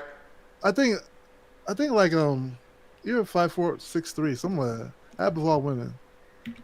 Yeah, I had Bivol winning. I felt Beterbiev. Like I said, the thing was Beterbiev was always more active in all the rounds, but like he just wasn't landing shots. Like if you look closely, he just wasn't landing any. Like he'll like do like good combinations and then like wouldn't land them, you know. And then Bivol will fight spurts, like Greg said, but he will land all his shots in spurts too. So it was just one of those situations. I was like, Bivol was scoring, you know. Beterbiev was hardly scoring, you know. So Boxing, did you have Bivol losing all the championship rounds? 10, 11, 12? Yeah. 10, 11, 12, I had him losing, man. As soon as that was it round 10 when Arthur started coming forward, just throwing that volume and that pressure on him. From that round on, all the shit 10, 11, and 12, I had Arthur straight shutout, man. 7-4, 7-5, 7-5. Bivol didn't do shit in round 10. That's where he lost the I fight. knew he was going to get there because of that style. I'm telling you, that style was Bivol's in excellent shape, but that style just takes way too much energy. Facts. And then you find a guy who's every shot is painful. So now you have to that's that pressure of that. You have pressure of the audience because you know when you're in those big events, like the atmosphere is even different, and then you keep moving, man. That's a lot of anybody, man. I don't think he had anything left. Yeah. I don't think he was scared. I think they put a lot of investing into it when he. Come on, man. He outboxed Canelo, but Canelo came up to like 175. I mean, Canelo's already like a small 168. He's only like 5'8". You know what I mean? Yeah. Yeah, so but they put in, and Canelo don't have the power that Arthur has. So I think a lot of times like that style, like he was gonna run into somebody that hits that hard. I don't know. I mean, I don't know. I never favored Bivol at all. When they kept talking about the fight and always building it up, I always favored Archer to win it. Big Supreme back in the work rate was the problem. The power and the pressure, him coming forward, and the body work he invested on Bivol early on. Exactly, and then Berbiev's style is so efficient. Yes. Like he does minimal movements and he's able to shoot all his shots, and he doesn't even exaggerate or like he doesn't even like load up on his shots at all. Yeah, he doesn't load up on his shots that much. You talking about Beterbiev? Yeah, he doesn't load up. He generates a lot of fucking power for somebody that doesn't load up. I think he might put somebody in the hospital, bro. Keeping it honest. Yeah. See, that's why, and people always want to compare like this fight to Tank and Shakur. I'm like, that's two totally different styles, you know, like two totally different styles. Shakur is not like Bivol. Tank is not like Beterbiev. Yeah, but Tank Shakur actually loads up from the back foot for a shot to generate that power. And it's also the way he pulls back with his shoulder. But Beterbiev style just too damn efficient. Like there's two different he styles. Does small movements and he's like killing people. I think it could have the same results, but I agree it's two different styles. Yeah, it's two different styles because Tank is the smaller man, whereas Bivol and Beterbiev, they're like the same size, same height, same reach. It's just that the disparities in the punching power. So no, it's two different styles in this case, right? So you have Bivol and Beterbiev, they both come from the Soviet Union system, right? Bivol seems to relish in it a little bit more than Beterbiev. But then you have Tank Shakur. Shakur is more of a positioning fighter. Like he's all about his defense is more efficient than Bivol's. But Bivol might be able to how you say they both may be able to I think that Shakur would lose worse than Bivol did to Beterbiev. Like I don't think it'd be competitive at all.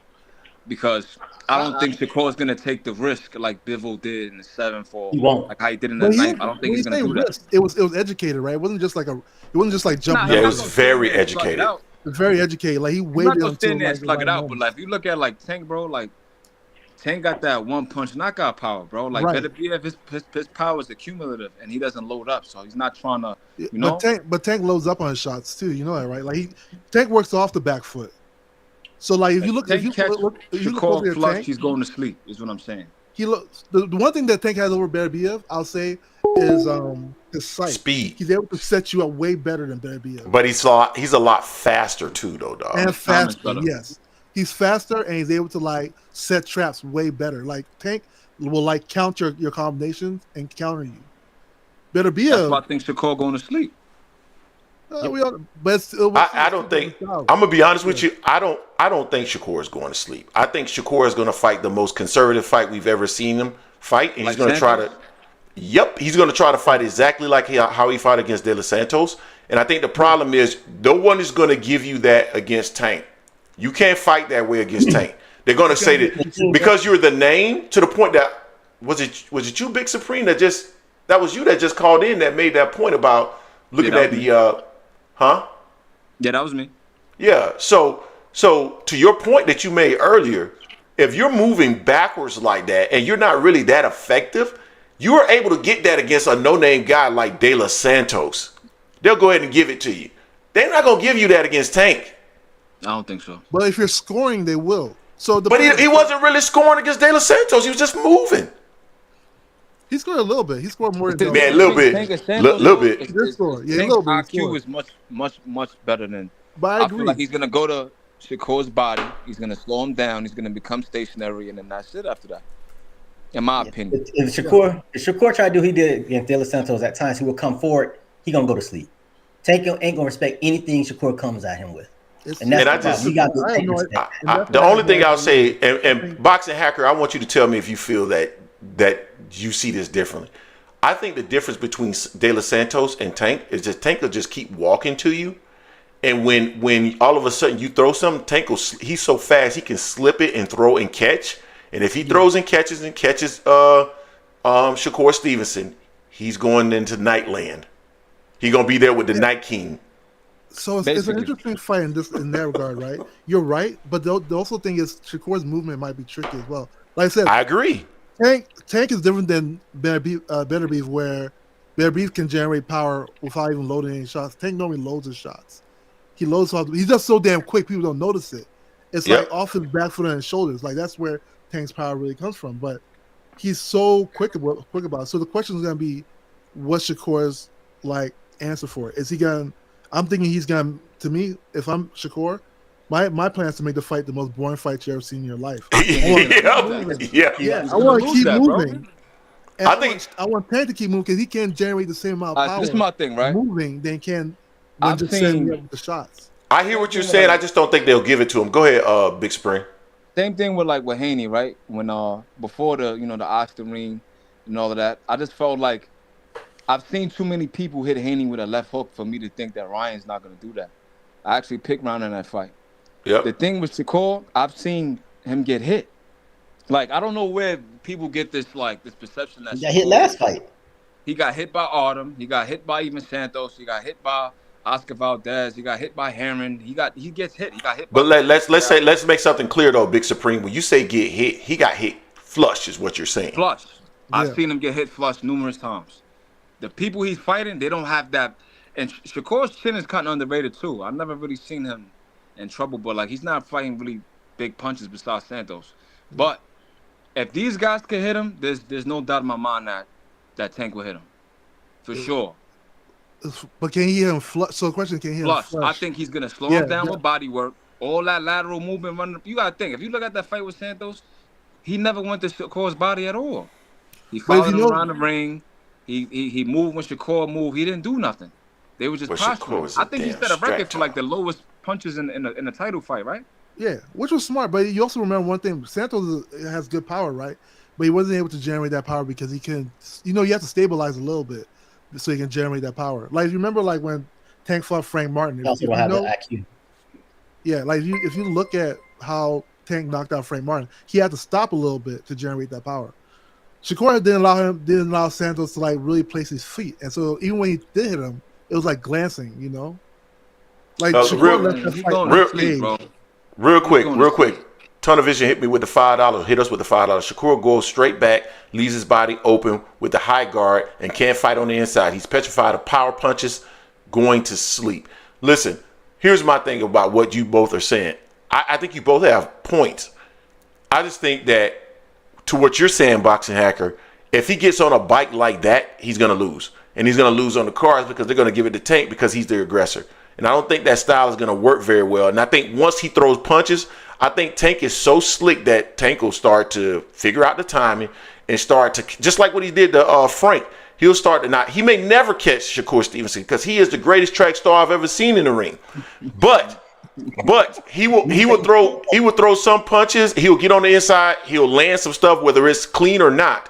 And eventually they'll just start giving Tank rounds because all Shakur is doing is and doing all that stuff right there. He's not going to win that against Tank. I just don't see him winning that. And if he gets any level of aggression, he's going to sleep. If you notice, Shakur's been complaining a lot on Twitter about this decision. Hold on, one at a time. Go ahead, Boston Hacker, and then Big Supreme. Yeah, so it's interesting. It depends on judges because right now you make an argument for aggression without scoring versus scoring punches but little activity. So like it depends on what the judges see. You know, the judges are people who believe in like scoring shots are the ones that get points, then they will give it to Shakur. All right, so what do you mean by that though? So like, how can I say it? Let's say like Tank's not able to, you know, to land significantly on Shakur. Shakur is outscoring Tank, right? But he's also what? Huh? What is he outscoring Tank with? It could be jabs, it could be right hand, whatever. Yeah, it could be even jabs. It's not a volume puncher like that though, neither though. Against right, but just outscoring. I didn't say his volume. I'm saying he's just outscoring. So if I'm Shakur, my plan is just to outscore Tank and keep moving. You know what I'm saying? So if I land 5 shots, and Tank only lands 2 or 3, so then Greg's argument will be, well, Tank was the aggressor, right? So will I put aggression over scoring shots? You know. All right, so let's say for example, right? And a lot of judges will go with scoring shots because that's those the points. Let's say for example, right? Yeah. You fighting somebody, and you land 25 jabs in that round, but that guy landed 5 hard punches, whether it's to the body, to the side of the head, to the chin. He's gonna get that round, bro. He's gonna get that round. It depends on the judges. Like, okay, like Paulie Malignaggi and Broner, right? Paulie Malignaggi landed more, but Broner got it, right? Based on those judges. But there's some judges who will give it to Paulie instead. So it always depends on the judge who's scoring. So let me ask you this question, right? I will say this, though. If the fight goes like that, even if Shakur wins, then, you know, the audience it's going to be the same thing when Pacquiao fought Floyd. So who's the A-side against in Tank versus Shakur? Who's the A-side? Who would be the A-side of him? It'll be Tank. That's not All right, so my next question is, where would the fight take place at, you think? Vegas. Like on what platform, though? PBC, Amazon. Yeah, Amazon. They're not going to give Shakur Stevenson a fight winning like that. That's exactly what we're saying. They're not going to give him a fight winning, like fighting like that. They're not going to give it to him. Like if he's just running and trying to, and he's hitting you with like pot shots, we know that they don't hurt. He's just trying to score. Dog, that's just not going to work against Tank. They're not going to give him that. Listen, you're in the age where Lomachenko lost his decision to Devin Haney. Let's not forget that. Mm-hmm. And not to say I believe Devin Haney won fairly, right? But for a top rank to allow Lomachenko to lose a decision, that's crazy. Yeah, but Devin stood his grounds a lot. The judges Devin didn't fight like that though. Devin stood his ground a lot and threw punches, dog. That's a fact. He closed the fight for that. Like Devin was going to the body like a motherfucker. Like Devin didn't fight like on the back foot like that. He didn't fight like that. Like the ones they don't like, right? They have to negotiate the judges too. So the judges are going to be the ones that grade it. Because sometimes promotional companies will have a fight and they will only like what the judges scored anyway. Man, Shakur ain't got no leverage. Shakur ain't got no leverage to negotiate shit. Hold on real quick. Hey, Blake Gibb with the 499 Tank inside 10, fam. Beterbiev, W. Vindication for GGG and Marv, who truly got robbed. Appreciate you, Jay and Greg. Keep the movement going. But we got the movement going over here, Brad. I would say Tank looks better than he did before. Like to me now, after that's the scary thing. Fight, yeah, he's gotten a lot. He seems like he's gotten a lot better. Tank. So Tank looks a lot better than he did before. You know, honestly speaking, like if I look at him from 130 to 135, like he's grown as a fighter. I agree with that because I wasn't that impressed with Tank until like. Yeah, you're right. Like I wasn't that impressed with him at 130. He got to 35. Like, yeah, he's starting to look really good. Like, he's starting real good. I think it's because Tank didn't need to like pull out certain things in the toolbox. I don't think it's because he didn't have that in his toolbox. I just think that he didn't need that at that time when he started fighting dudes like Ryan. At one time, but you know, like when you see what you see, you know, like even though I think Tank just got better. Like I think that's all it was. Like he looks so well. I think he's gotten better too, dog. Like I'll put it to you like this. I think he looks better. I think he got sharper, dog. Like everything looks sharper to me. He looks sharper. I think the time they sparred, it won't even matter. Even if Chicago got better than during the sparring, it won't even matter because Tank is probably a totally different fighter. Shakur, on the other hand, he's I declined, like Shakur, bro. but I think Shakur is still like similar. I still see the similar style of Shakur. Personally, I think Yeah. Shakur gets a lot of credit for his defensive prowess, but I think a lot of these guys get like this credit for defensive prowess because they look somewhat like what Floyd looked like at the end of his career, kind of. But honestly, like when you see Shakur, a lot of Shakur's defense is just really literally just pulling straight back. Like when you start talking about slipping punches and like catching punches on the inside and countering off of catches, Shakur doesn't do any of that, dog. He just pulls back and tries to use size and range to win fights. It works though. I mean, you're talking about a kid that went to For the now. international level. He was beating everybody on the international level. He's a good. His style works and he's good at it. Yeah, for now. It works now. Huh? I'm sorry, guys. I had closed the phone line. I'm opening the phone line back up. Somebody asked me for the phone line. Man, I'm not disagreeing with you. It works for now. But what happens, this is the same thing I said about Devin, man. And kind of the same thing I say about Crawford. What happens, although I kind of put Crawford in a different category because I think Crawford is actually different than them dudes. Yeah. But what happens when you get into the ring, all of a sudden with a guy that's your size, that has pop, where you're not in a safe zone just because you're bigger with longer reach? What happens? It depends on that. It depends fight to fight. You can't. It does. But yeah, like I don't think it's their skills are based off. You know what changed for Devin? Like when I look at the Ryan and Devin fight, the one thing that got me nervous was Devin's weight training. I felt Devin's weight training because what happens with weights, And I remember asking Bill Haney this on Fanon channel. I was like, how do you guys keep the speed, with the weight training? Because weight training is tricky when you're a fighter because you can feel faster, but then you are not used to that muscle growth. So like sometimes you be uncoordinated, sometimes you be even slower, but you just feel faster and stronger. Hold on, real quick. I think I want to get Jason's opinion on this because we got a certified professional trainer in the building who has injected more athletes than anybody in bullshit, man. People don't believe that shit, and someone was like, come after me trying to sue me for some shit. No, but seriously, man, you are a certified personal trainer. What are your thoughts on what Boxing Hacker just said? So the muscle aspect, that's going to kill oxygen. He's going to get tired. Yeah. Mm-hmm. That's going to be a problem. But what about the fast twitch muscle? But what about fast twitch muscle fibers? Yeah. I don't think that was a problem. I don't think that was a problem at all. Him gaining the muscle like that, I don't think that's a problem. Unless that was the reason he couldn't hold his right hand up.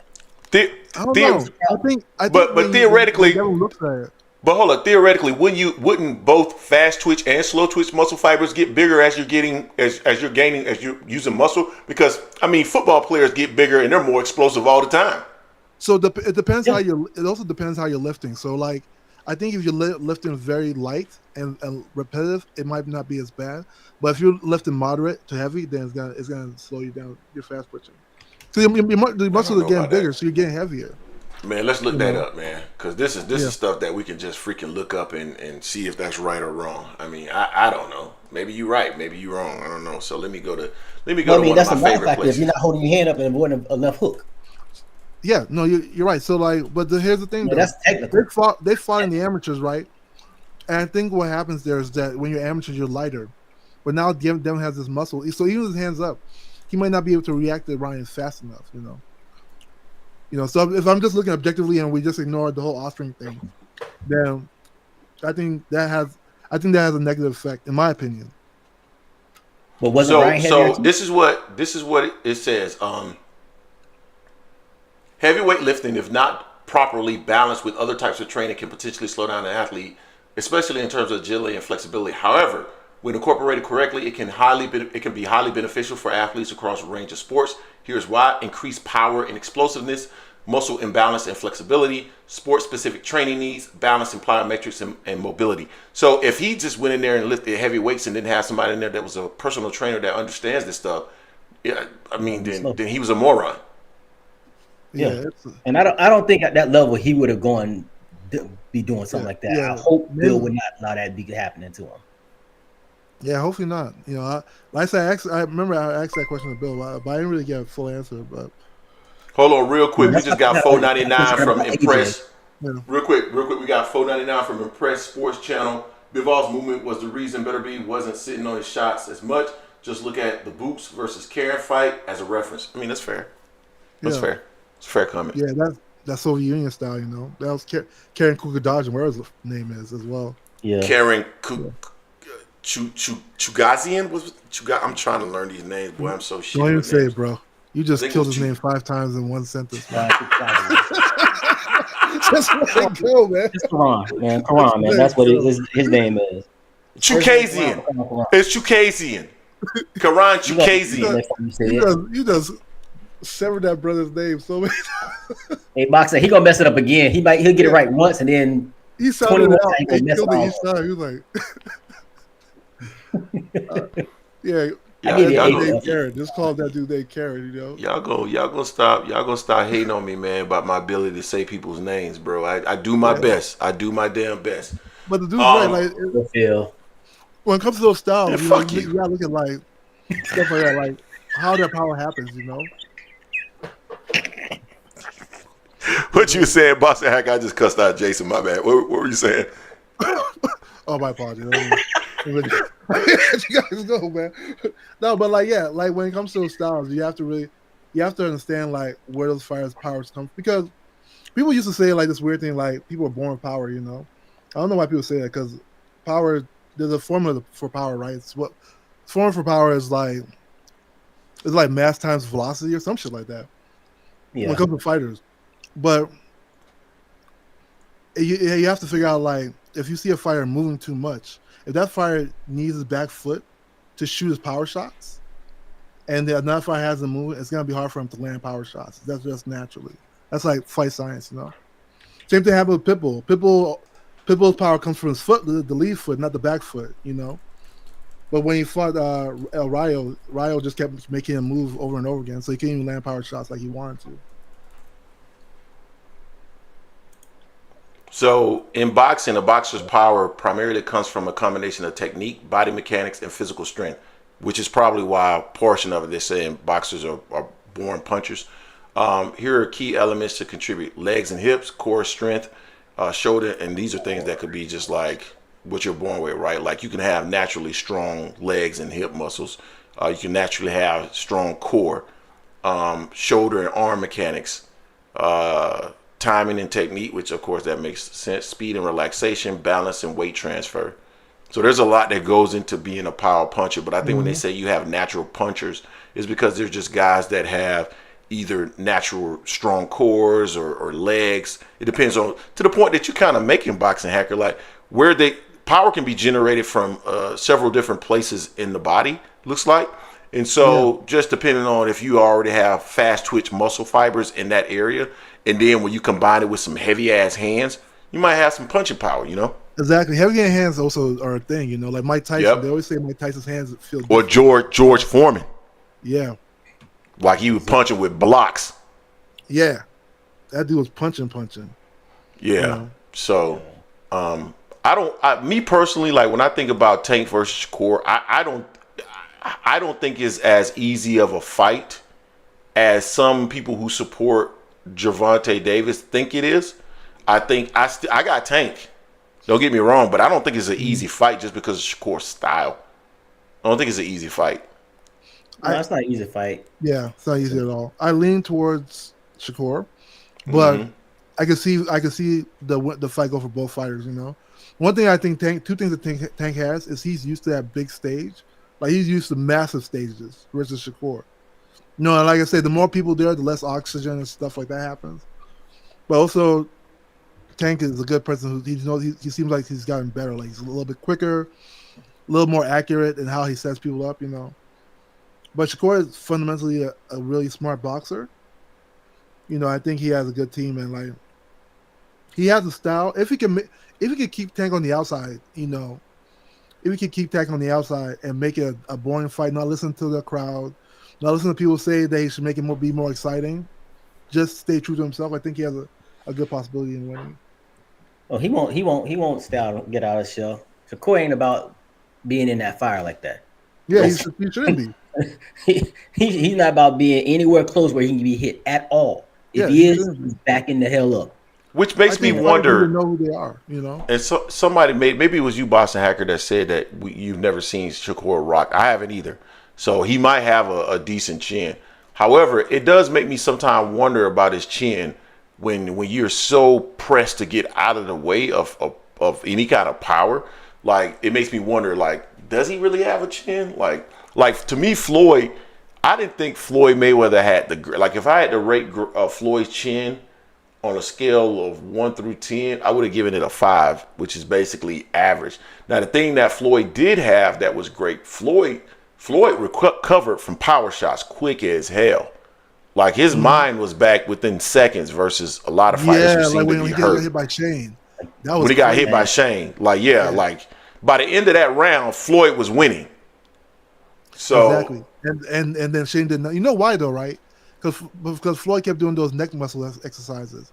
Yeah. Like, he kept doing all that. Yeah, his neck was strong. Just like his neck and Pitbull's neck. Like, you hit them, their face don't even turn. Pitbull don't even have a neck. Like, it is hard as hell to hurt Pitbull. Yeah, it's hard. Yes. That guy, if you knock out Pitbull, you must have hit that dude very flush. Yeah. That guy's head don't turn. He don't look like he has a neck. He looks like a Ninja Turtle, bro. Yep. Now, some of that is just his style. Yeah, go ahead. Well, as far as the Shakur going, people say that, Tank's a super slow starter. Shakur's not like a track star or a super fast star to me, neither, especially against Agreed. punches. Do you see Shakur also just jumping on jumping on Tank to try to pressure him or anything like that? Or Shakur's gonna try to score. So the thing is, somebody like Shakur, you don't want to go down in rounds because then you're gonna start getting desperate. Because Shakur has the ability to make you look crazy in the ring. Like, he has the ability to make you look like you're shadow boxing.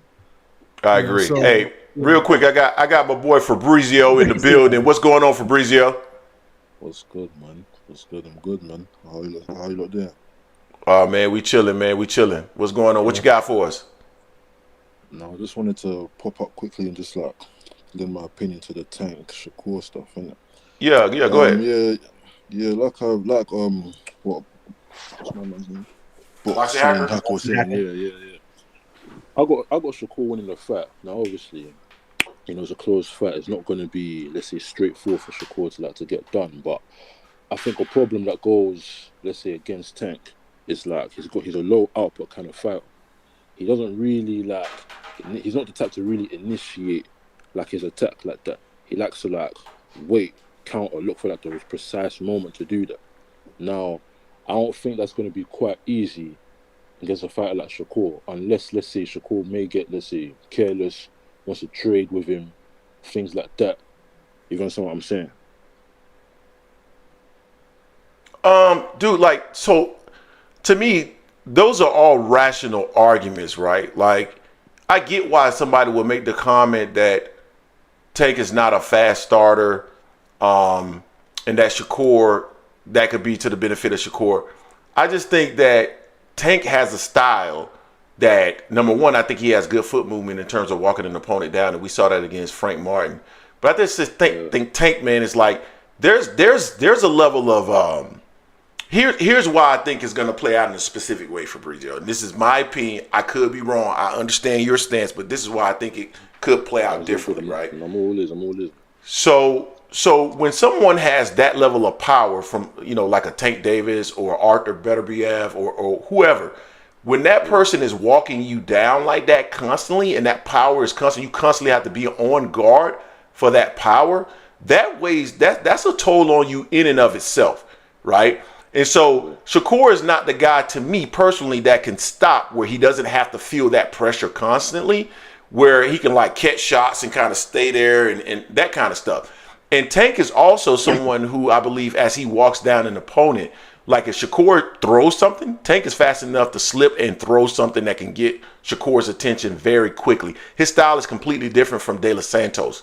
So that's the reason why I just feel like ultimately, I don't think necessarily Shakur is going to get knocked out because I just think Shakur is an elite fighter. I think he'll figure out a way not to get knocked out. But I think in doing so, he's going to have to fight in a way that's not going to be judge friendly and he'll lose. That's just my opinion.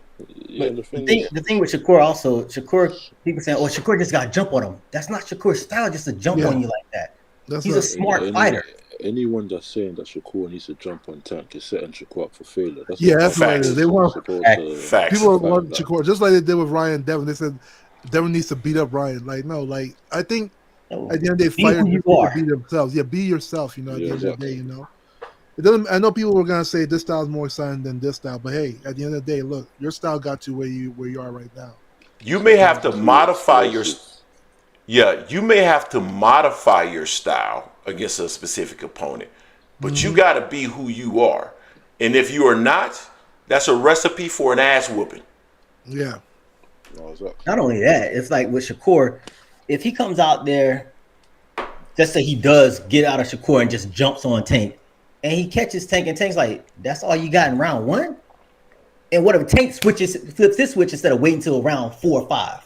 Like y'all said, it's going to be a short, early night for Shakur in that sense. I just think Shakur needs to be himself.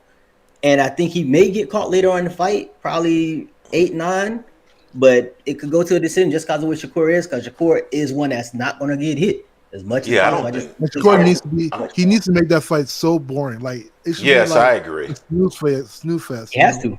Yeah, I don't see Shakur. I don't see Shakur getting knocked out. Like I'm struggling with seeing. Like I know a lot of people say. Like I think he can get knocked out if he's not careful. He never gets swept. But what I think ends up happening is he fights a style that's just not because of the power and because of constantly getting walked down. He fights a fight that is not really judge friendly, and he loses. Now, ordinarily, he probably would have won a fight like that because of who he is versus his opponent. But when you got a guy that's like, you're not gonna go in there and beat Canelo with like trying to pot shot him with little soft shots and continuously like just try to stay away from him. Specifically, if that guy's walking you down and throwing hard punches, even when they're not landing flush, man, that superstar dude is gonna win. So I just don't think he can win a fight like that.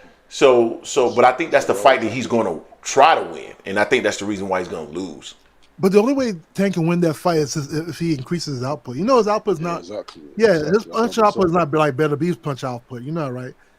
Of course. Of his shots. You know, so if he's like methodically shooting shots, I don't think, and if Shakur is the one that's scoring, it's not gonna be like Beterbiev and Bivol, where Beterbiev is throwing double the amount of punches Bivol is throwing. You know. Because Shakur's good at landing them scoring shots, like, you know, playing with the opponent's guard, doing all of that stuff. He knows how to score shots. He knows how to win on the scorecard. So it's interesting. It's an interesting fight. I hope it happens soon while they're still undefeated. But I think it's gonna be like I lean towards Shakur, but it's not a safe lean, if that makes sense. Because Tank is also a skilled fighter as well. You know. Yeah, Shakur can't play with it. Yeah, he can't play with it. Can't take. But I think we'll learn so much about both of them when they fight. It'll be I'm trying to find the compy box of Shakur Stevenson. I'm asking the AI to find the compy box for both of them. I don't think it's that much difference. I don't think he punches like 30 times more than Tank around. Like, no. But scoring versus so if scoring versus aggression, if you don't have a high punch output, it may not count as aggression. So like if you're just throwing like normal and somebody's scoring, you're not scoring. It just looks like you got scored versus if you're throwing so many punches more than the other person, you know, that's when the active aggression might count over scoring punches. Shakur's also got one of the best plus minuses in the game as well. So, but yeah, we'll see, man. Like I said, I think the key is not in the power for Tank. I think the key is the speed. Who can get used to the other person's speed? Who's actually the faster fighter? I think that's really where it's at. It's not even going to be the power that's going to be a question. No, Tank is faster than Shakur. You think Tank's faster than Shakur? Tank is faster than Shakur. Yeah, I actually think that. So Shakur throws, to me, based off what I'm seeing, Shakur throws slightly more punches, maybe an average of 40 more punches per fight. So that's not a lot. That's like three punches around. So you see what I'm saying, Greg? So you have one person that. So let's say your argument, right, for active aggression being more. If Tank is not throwing like Beterbiev, where it's just like double the amount, it may not look as aggressive. It may just look like this person outscored you in that. Hold on. I think the part but I agree with what you're saying, and I don't think your argument is wrong. But I think you also have to consider what punches are being thrown, and if those punches are like jabs or power punches, and how those punches are affecting the opponent, that's going to be a part of it as well. That I think we also gotta consider. Like, let me see. Well, they're missing actually a fighter here. Like, this didn't pull everybody because they should have had. It doesn't have everybody here because for Shakur it's missing De Los Santos, and I would have been curious to see. And I don't think Shakur was hurt in that fight. Man. I'm sure he didn't throw that many punches. Like, I want to know what he looks like against a guy that really punches. 5 punches that fight, man. Give you an example, right? Against Artem, he threw 340 punches. Yeah. Like that ain't a lot of punches, dog. But that's but they're scoring. Artem probably might throw more, but scoring shots, you know. So like that's what I'm saying. Active aggression is when like somebody just actively throwing way more. Like, it's an interesting fight, dog. Yeah. Like, it's an interesting fight. Look at versus Paulie Malignaggi. Paulie threw way more. I think I don't know the score, the numbers. You might want to look it up, but I felt like Paulie threw way more punches than Broner, but Broner threw the more powerful shots, you know. So I think that's a testament to your argument, right? But then it's like the judges at that point. What did they see? Yeah, it's going to depend on what the judges see and. When Paulie got hit by Broner shot, he was looking crazy, you know. So man, who is this Bud Crawford era dude? Man, this dude always come in here, man, and just be hating, bro. Like, yeah, Errol Spence should have fought a hard guard and walked Terrence Crawford down because he couldn't deal with the counter punches. That actually proved my point in the fight. Him sitting up there trying to box with Terrence Crawford, he got his head knocked off. He should have been walking to Crawford and not giving Crawford as many opportunities to counter him. Just like I said, what the hell are you talking about?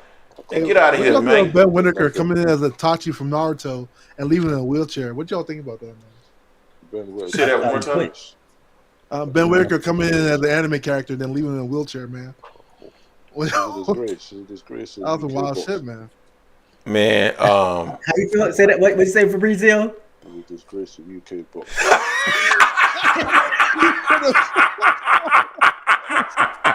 Why are you saying like that? Don't do that. Don't do your bad, man. Oh man. Don't do bad like that. Oh my goodness, man.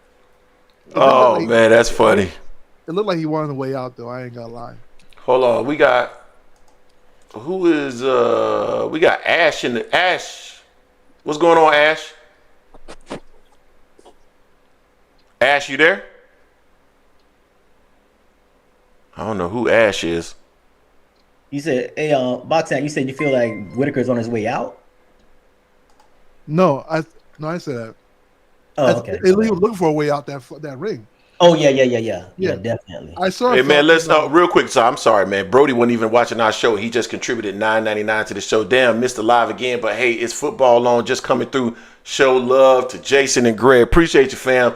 And that's why I'm doing the Friday. I try to do the Friday evening rants because I know there's a lot of football going on, so we can connect, you know, during times where, you know, football on and stuff. So I'm gonna start trying to do those Friday evening rants a little bit more for everybody. Salute the Brandon House too in the building. I'm gonna start trying to do those Friday evening rants more regularly, so that you guys don't have to miss football as well when we doing shows. But I'm sorry, Boston Hacker, what were you saying? No, I'm saying that Ben Whittaker just looked like he was looking for a way out, man. I don't want to say that because like that's on brother's honor, you know. I mean, maybe it was hurt. I can't say, but I just like when they did a slow mo. I was like, where do you get his leg hurt at? You know? Yeah, I can see the like, the judge was like, maybe the security guard broke it or some shit. I don't know. Like, what? He's we don't know what happened. Maybe the security guard. It'll make you see. He even said that before this fight, he was like, they're asking about, you know, since potentially he could have been in the running and try to fight the winner of Beterbiev and Bivol. He's like, no, I'm just after the fight, I'm gonna go home and get on my PlayStation. Yeah, like, that's then he does this. I don't know. He's ready for that. Hey, I bet you probably fought him on Undisputed that night too after the fight. As soon as he got wheeled out, bet you saw he logged in. My recommendation. I ain't mad at the is brother, man, but yeah, like it looked like he wanted the way out, man. He might have to cut like 7 extra pounds, make 168 or something. He ain't cut out for 175. Man. Yeah, shout out to ASVP TV with the $4.99. I'm late as well, but you suckers get no love from me. Shout out to ASVP TV. I was talking about you earlier today about your scoring, how you had it scored at a certain point. Love the ASVP TV, man. But hey, man, we at the 2:05 mark, and I gotta wrap it up, man, because I gotta get up there and go spend some time with my lovely babies, all my lovely ladies upstairs, my wife and my 2 daughters. Got a third one in college somewhere who needs to call her daddy more. But you know, it is what it is. Maybe she might be my oldest daughter name is Ash. I was hoping that was her jumping on the live to say what's up to Pops. But thanks everybody for joining the live today. Jason and I should be back hopefully tomorrow with boxing content. Man, it is slow right now, brother. Like this weekend. Huh? Tim Tszyu fighting this weekend. Yeah, Tim Tszyu fighting this weekend. That should be a good fight as well. I'm looking forward to that. You got Tank versus a guy named Roach, that's coming up. Okay. All right. That was good choice. Hey, boxing hacker, who Devin and Shakur fighting? I don't know. Hopefully not somebody new. Okay, Jason Williams. You know what? I'm gonna get Jason, you and I, we should get house husband t-shirts. House husband t-shirts. So people, they want to call us house husbands like we some kind of Rudy Poo. That's fine though. Yeah. I'll take a house husband. I'll take being a house husband. Lamar Roach comes from Headbangers, doesn't he? I heard he's from the Headbangers gym. So I know they don't produce bad fighters, but who knows? Maybe better than what we expect. I can't say, but I know that gym, that gym in DC is nice. And most of their fighters, shouts out to them, are always come out nice, because they have good coaches down there. Barry Hunter and Boogie, they're good coaches. Yeah. I mean, Tank got to fight somebody, though. I mean, he can't just sit out. You know what I'm saying? I mean, I don't know. People keep making this weird thing saying that Lamont Roach was the bravest guy to fight Tank. I'm like, I don't know. I feel like, all right, man. Let's go ahead and wrap it up. My bad. Fellas. All right, appreciate you, man. Salute, Boxing Hacker and Fabrizio. Salute to y'all. Half a milli said, Greg, you need some testosterone in there. I would not disagree with you. My wife does do a great job, though, allowing me to. The basement is actually my man cave, so this entire basement usually is mine. My girls will come down here on Friday nights and we'll watch movie nights in the theater room, but the basement is pretty much mine. So I got a pool table down here. You could tell a man designed this. I got big ass TVs everywhere. I got the theater screen, the TV in that room, the TV over the bar, and the TV in the little living room area over there. So this is really huh? What else you got, Barry?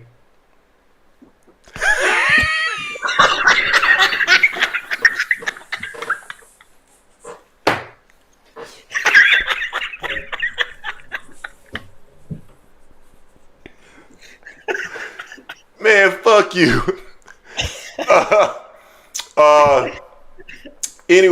Anyway, what was I saying? No, my wife allowed me to have this space for my own. So this is like my testosterone, although I don't have a son or anything like that. So yeah, Jason hit me with the kill shot. That was funny. No, Jason Williams. Only my office was empty. The rest of the basement was furnished. So when we first started our channel, when we had Jason Williams has been around for a long time, cause when I didn't have it furnished, I think we only had like maybe 800 subscribers or something like that. So that was like, man, that was like maybe maybe we had been up 6 months, but we really hadn't been doing it yet. Like we hadn't really been doing it, like doing it. And that's when we had started really doing it. So I don't even think we had 1,000 subscribers when I didn't have furniture in here. So man, he's been around for a long time. God damn.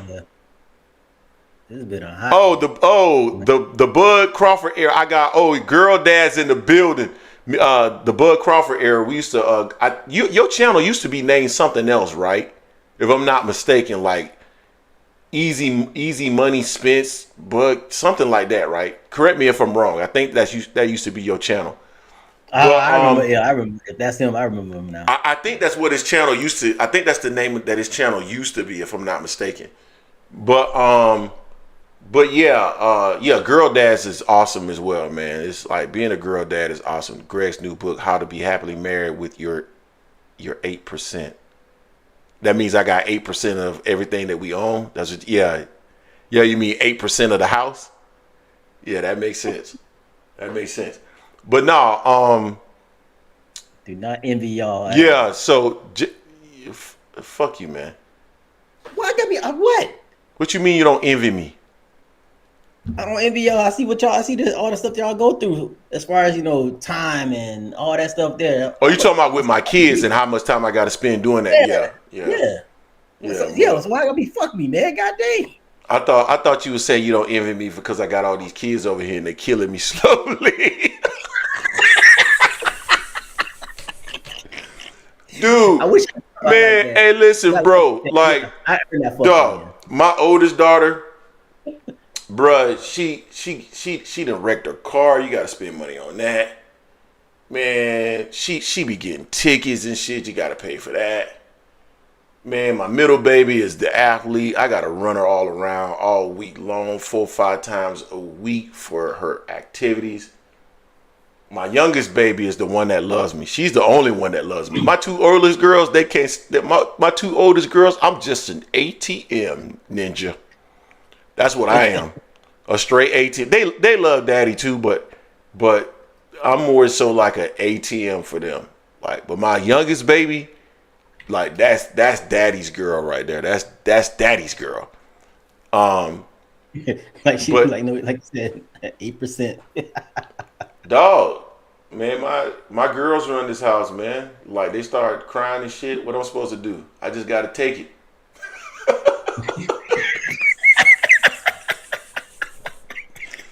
But the one thing that my wife does a good job at is allowing me to come down here and do my show. And shout out to everybody that's in the chat.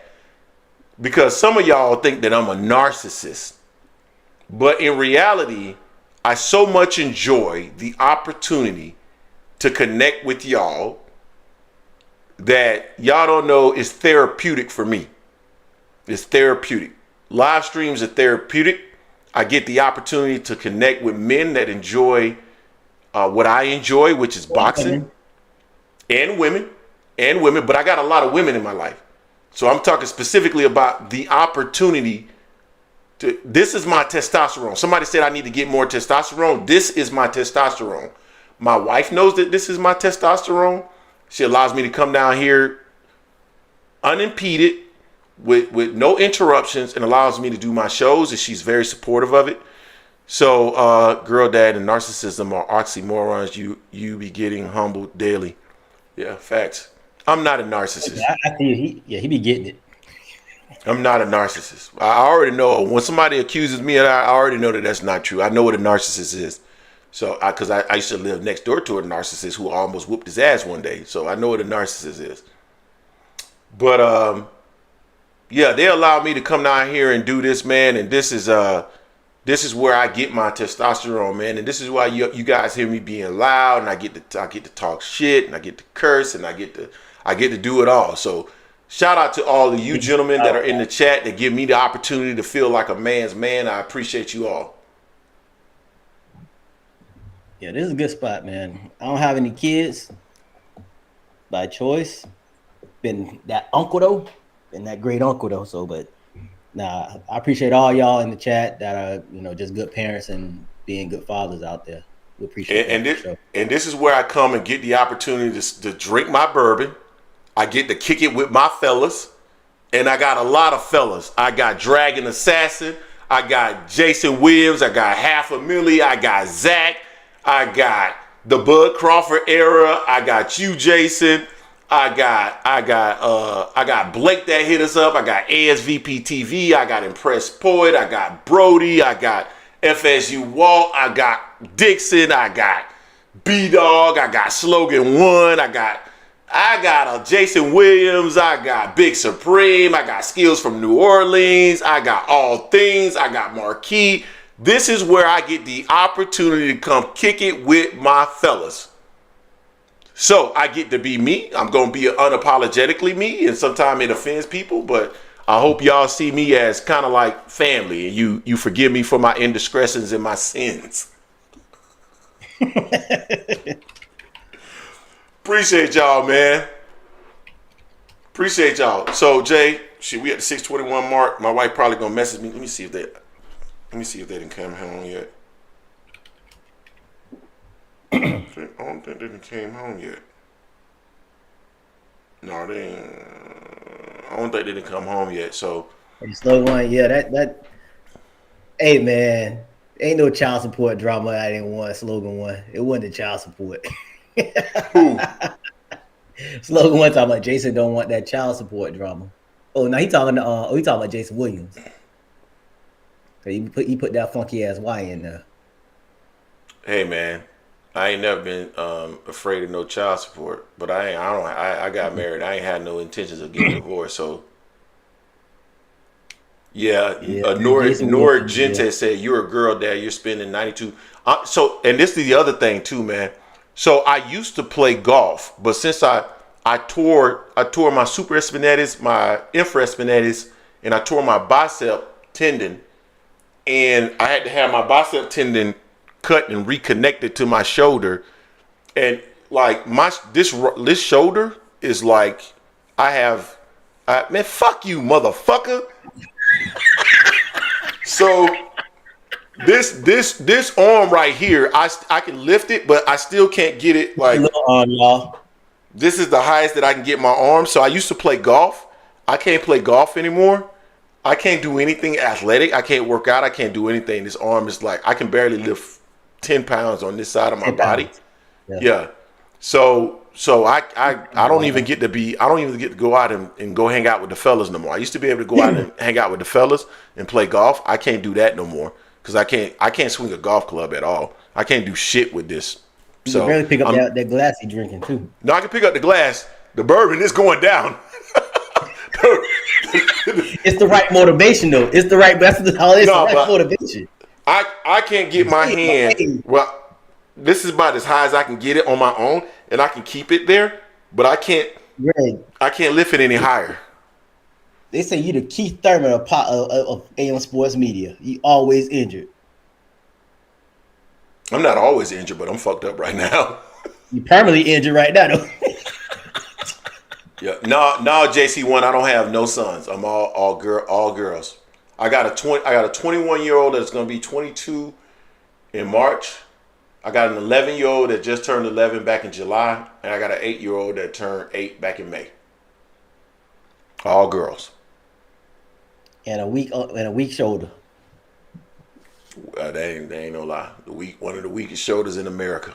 He reminds me of y'all all seen Scary Movie 2, right? With the strong hand. That's Greg.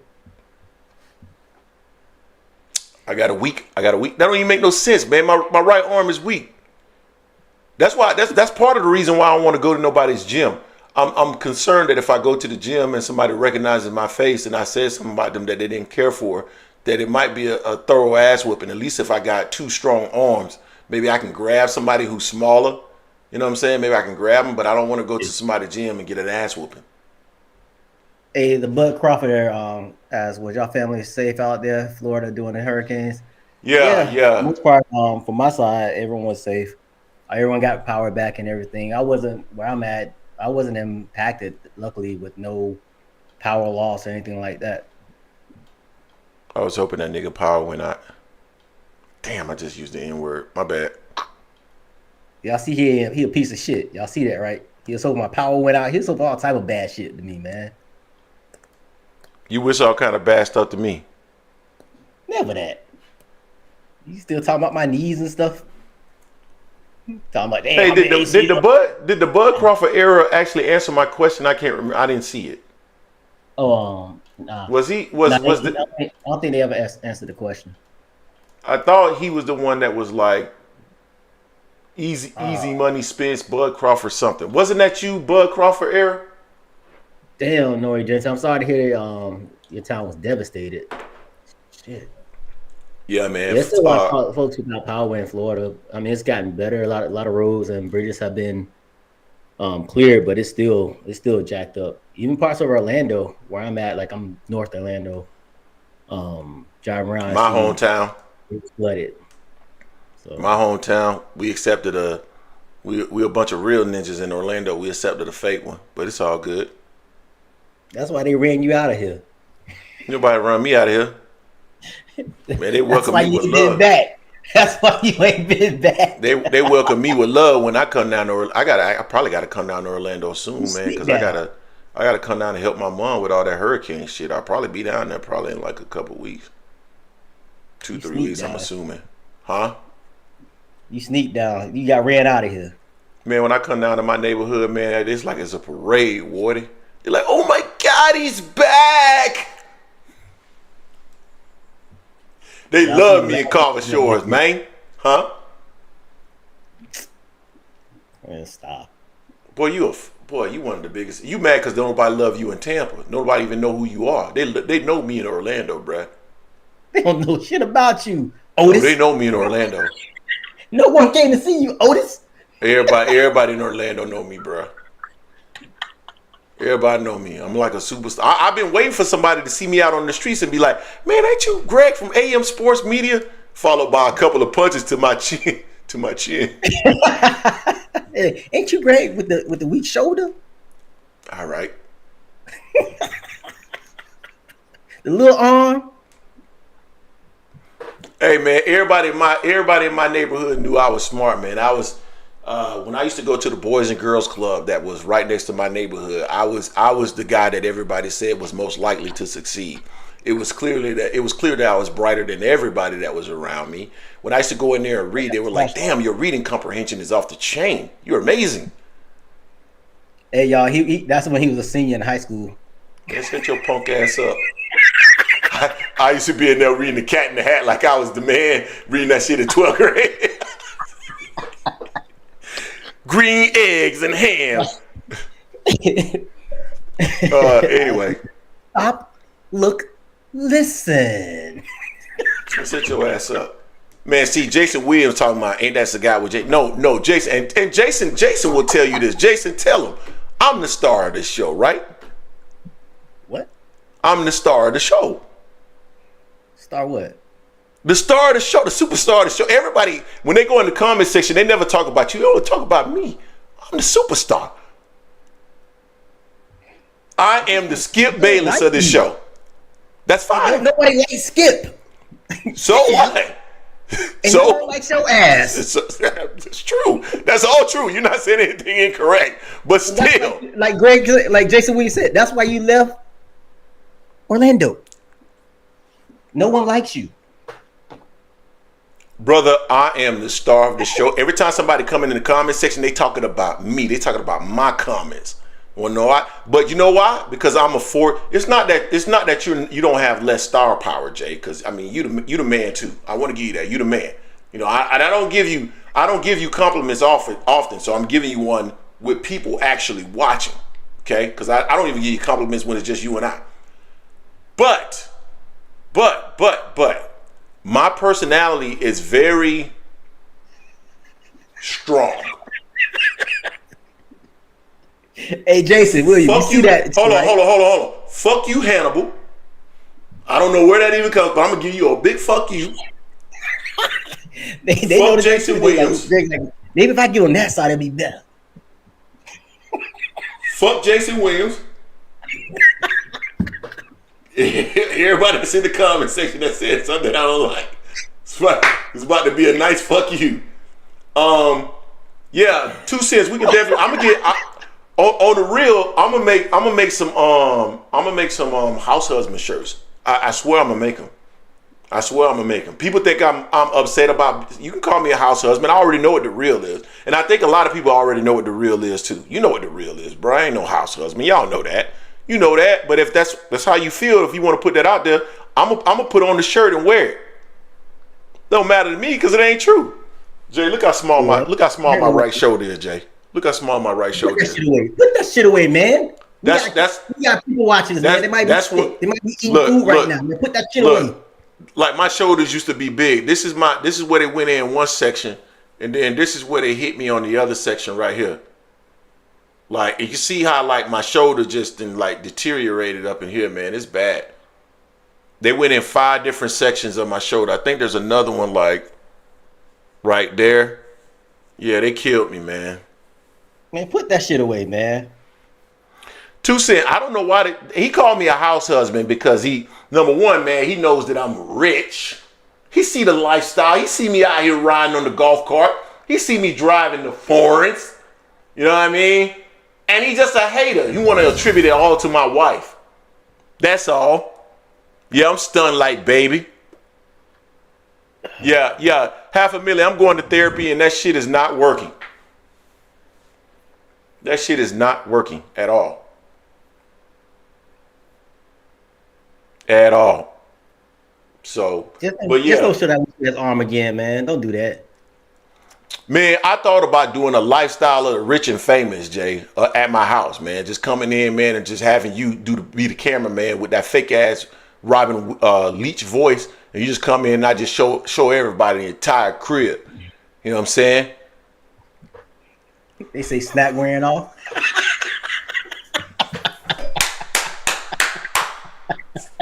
He said the snack wearing off. All right. And then your shoulder droopy. Okay. All right. Away, man. All right. Okay. You make people sick looking at that little shit. That little arm. Okay. Shit, man. All right. That's right here. Okay. All right. Good. That was a good shot, Big Supreme. Good shot. Joe's slogan said, "You see the side chicks, you see the mansions." I ain't got no side chicks. I don't do no shit like that. They said you had that snack, that fake snack, or that Osterine, man. One or the other. It ain't working for you, bro. You need to go back to Mexico and get that shit that you had the first time. They have shit in Mexico, your punk ass. You the only one that's been around here taking steroids. Who said that?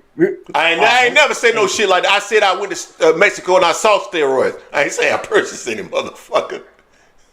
What you saw them for? What you looking them for? You looking for them for? So when you go, so in Mexico, so that you guys are aware, if you are in any area of Mexico and you go somewhere to buy, the fuck does that mean? What the fuck does that mean? So when you go to any place in Mexico, when you go to any place in Mexico, right? Like you go to a convenience store, like we went to this place in Mexico and it was like this outdoor kind of like mall area. And they have these little stands that literally look like almost like trailers, but it's like a store. And we went in there to get stuff like a leave. You go in there and they literally have steroids. Like steroids. Like it was crazy. And I hit you up and I said, Jay, they literally selling steroids in here. You said, hey man, buy me some. I said, I can't do that, Jay. I cannot do that.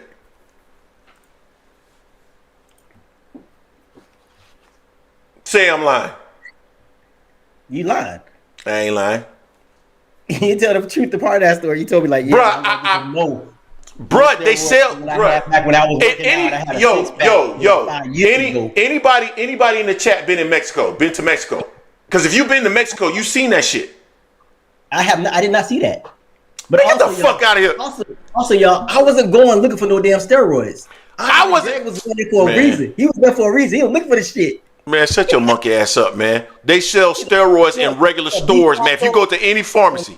Case those steroids over there, y'all.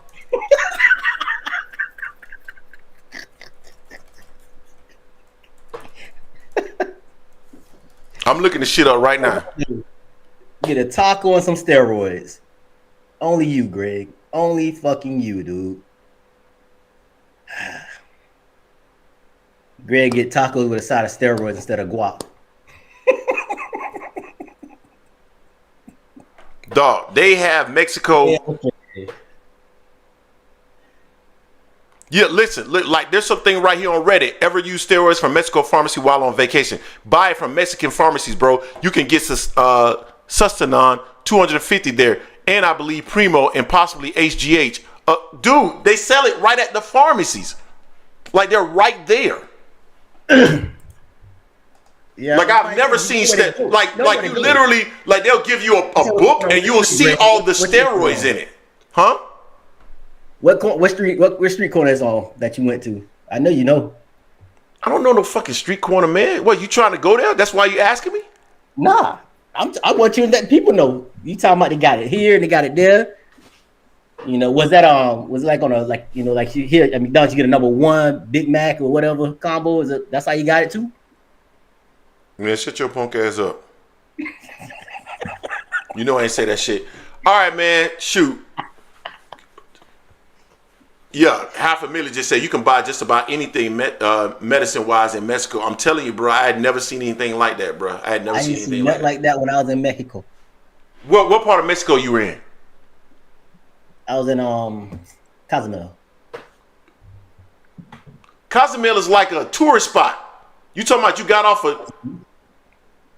Hold up. Did you go to Cozumel? You must have. That was on a cruise, right? We went into town though. Man, shut up, man. I'm talking about I was in the streets of Mexico, man. Out there with really? I'm talking about I'm out there with the people, bro. I'm out there with the people. Authentic Mexico. Hey man, I'm about to get up out of here, man. You talking crazy. Hey, Slogan one said this live will probably incriminate Greg one day. The Fed's gonna pull up doing the live. Steroids for Mexico. Man, I don't do no steroids. I ain't worried about no Mexicans being concerned about me. I ain't never grabbed no steroids from that. I ain't never done. We ain't buy shit there. Anyway, that's because you inject you. Hey man, appreciate y'all, man. Jason gonna go inject some more of his clients here soon. I appreciate you, Jason, man. You're doing wonderful work out here for sports medicine. Anyways, hey, that was an injection mark for his steroids in his shoulder. Man, shut up. They give him the bad shit. That's why that shit didn't work for him. Anyway, hey, appreciate you guys. Until next time, peace.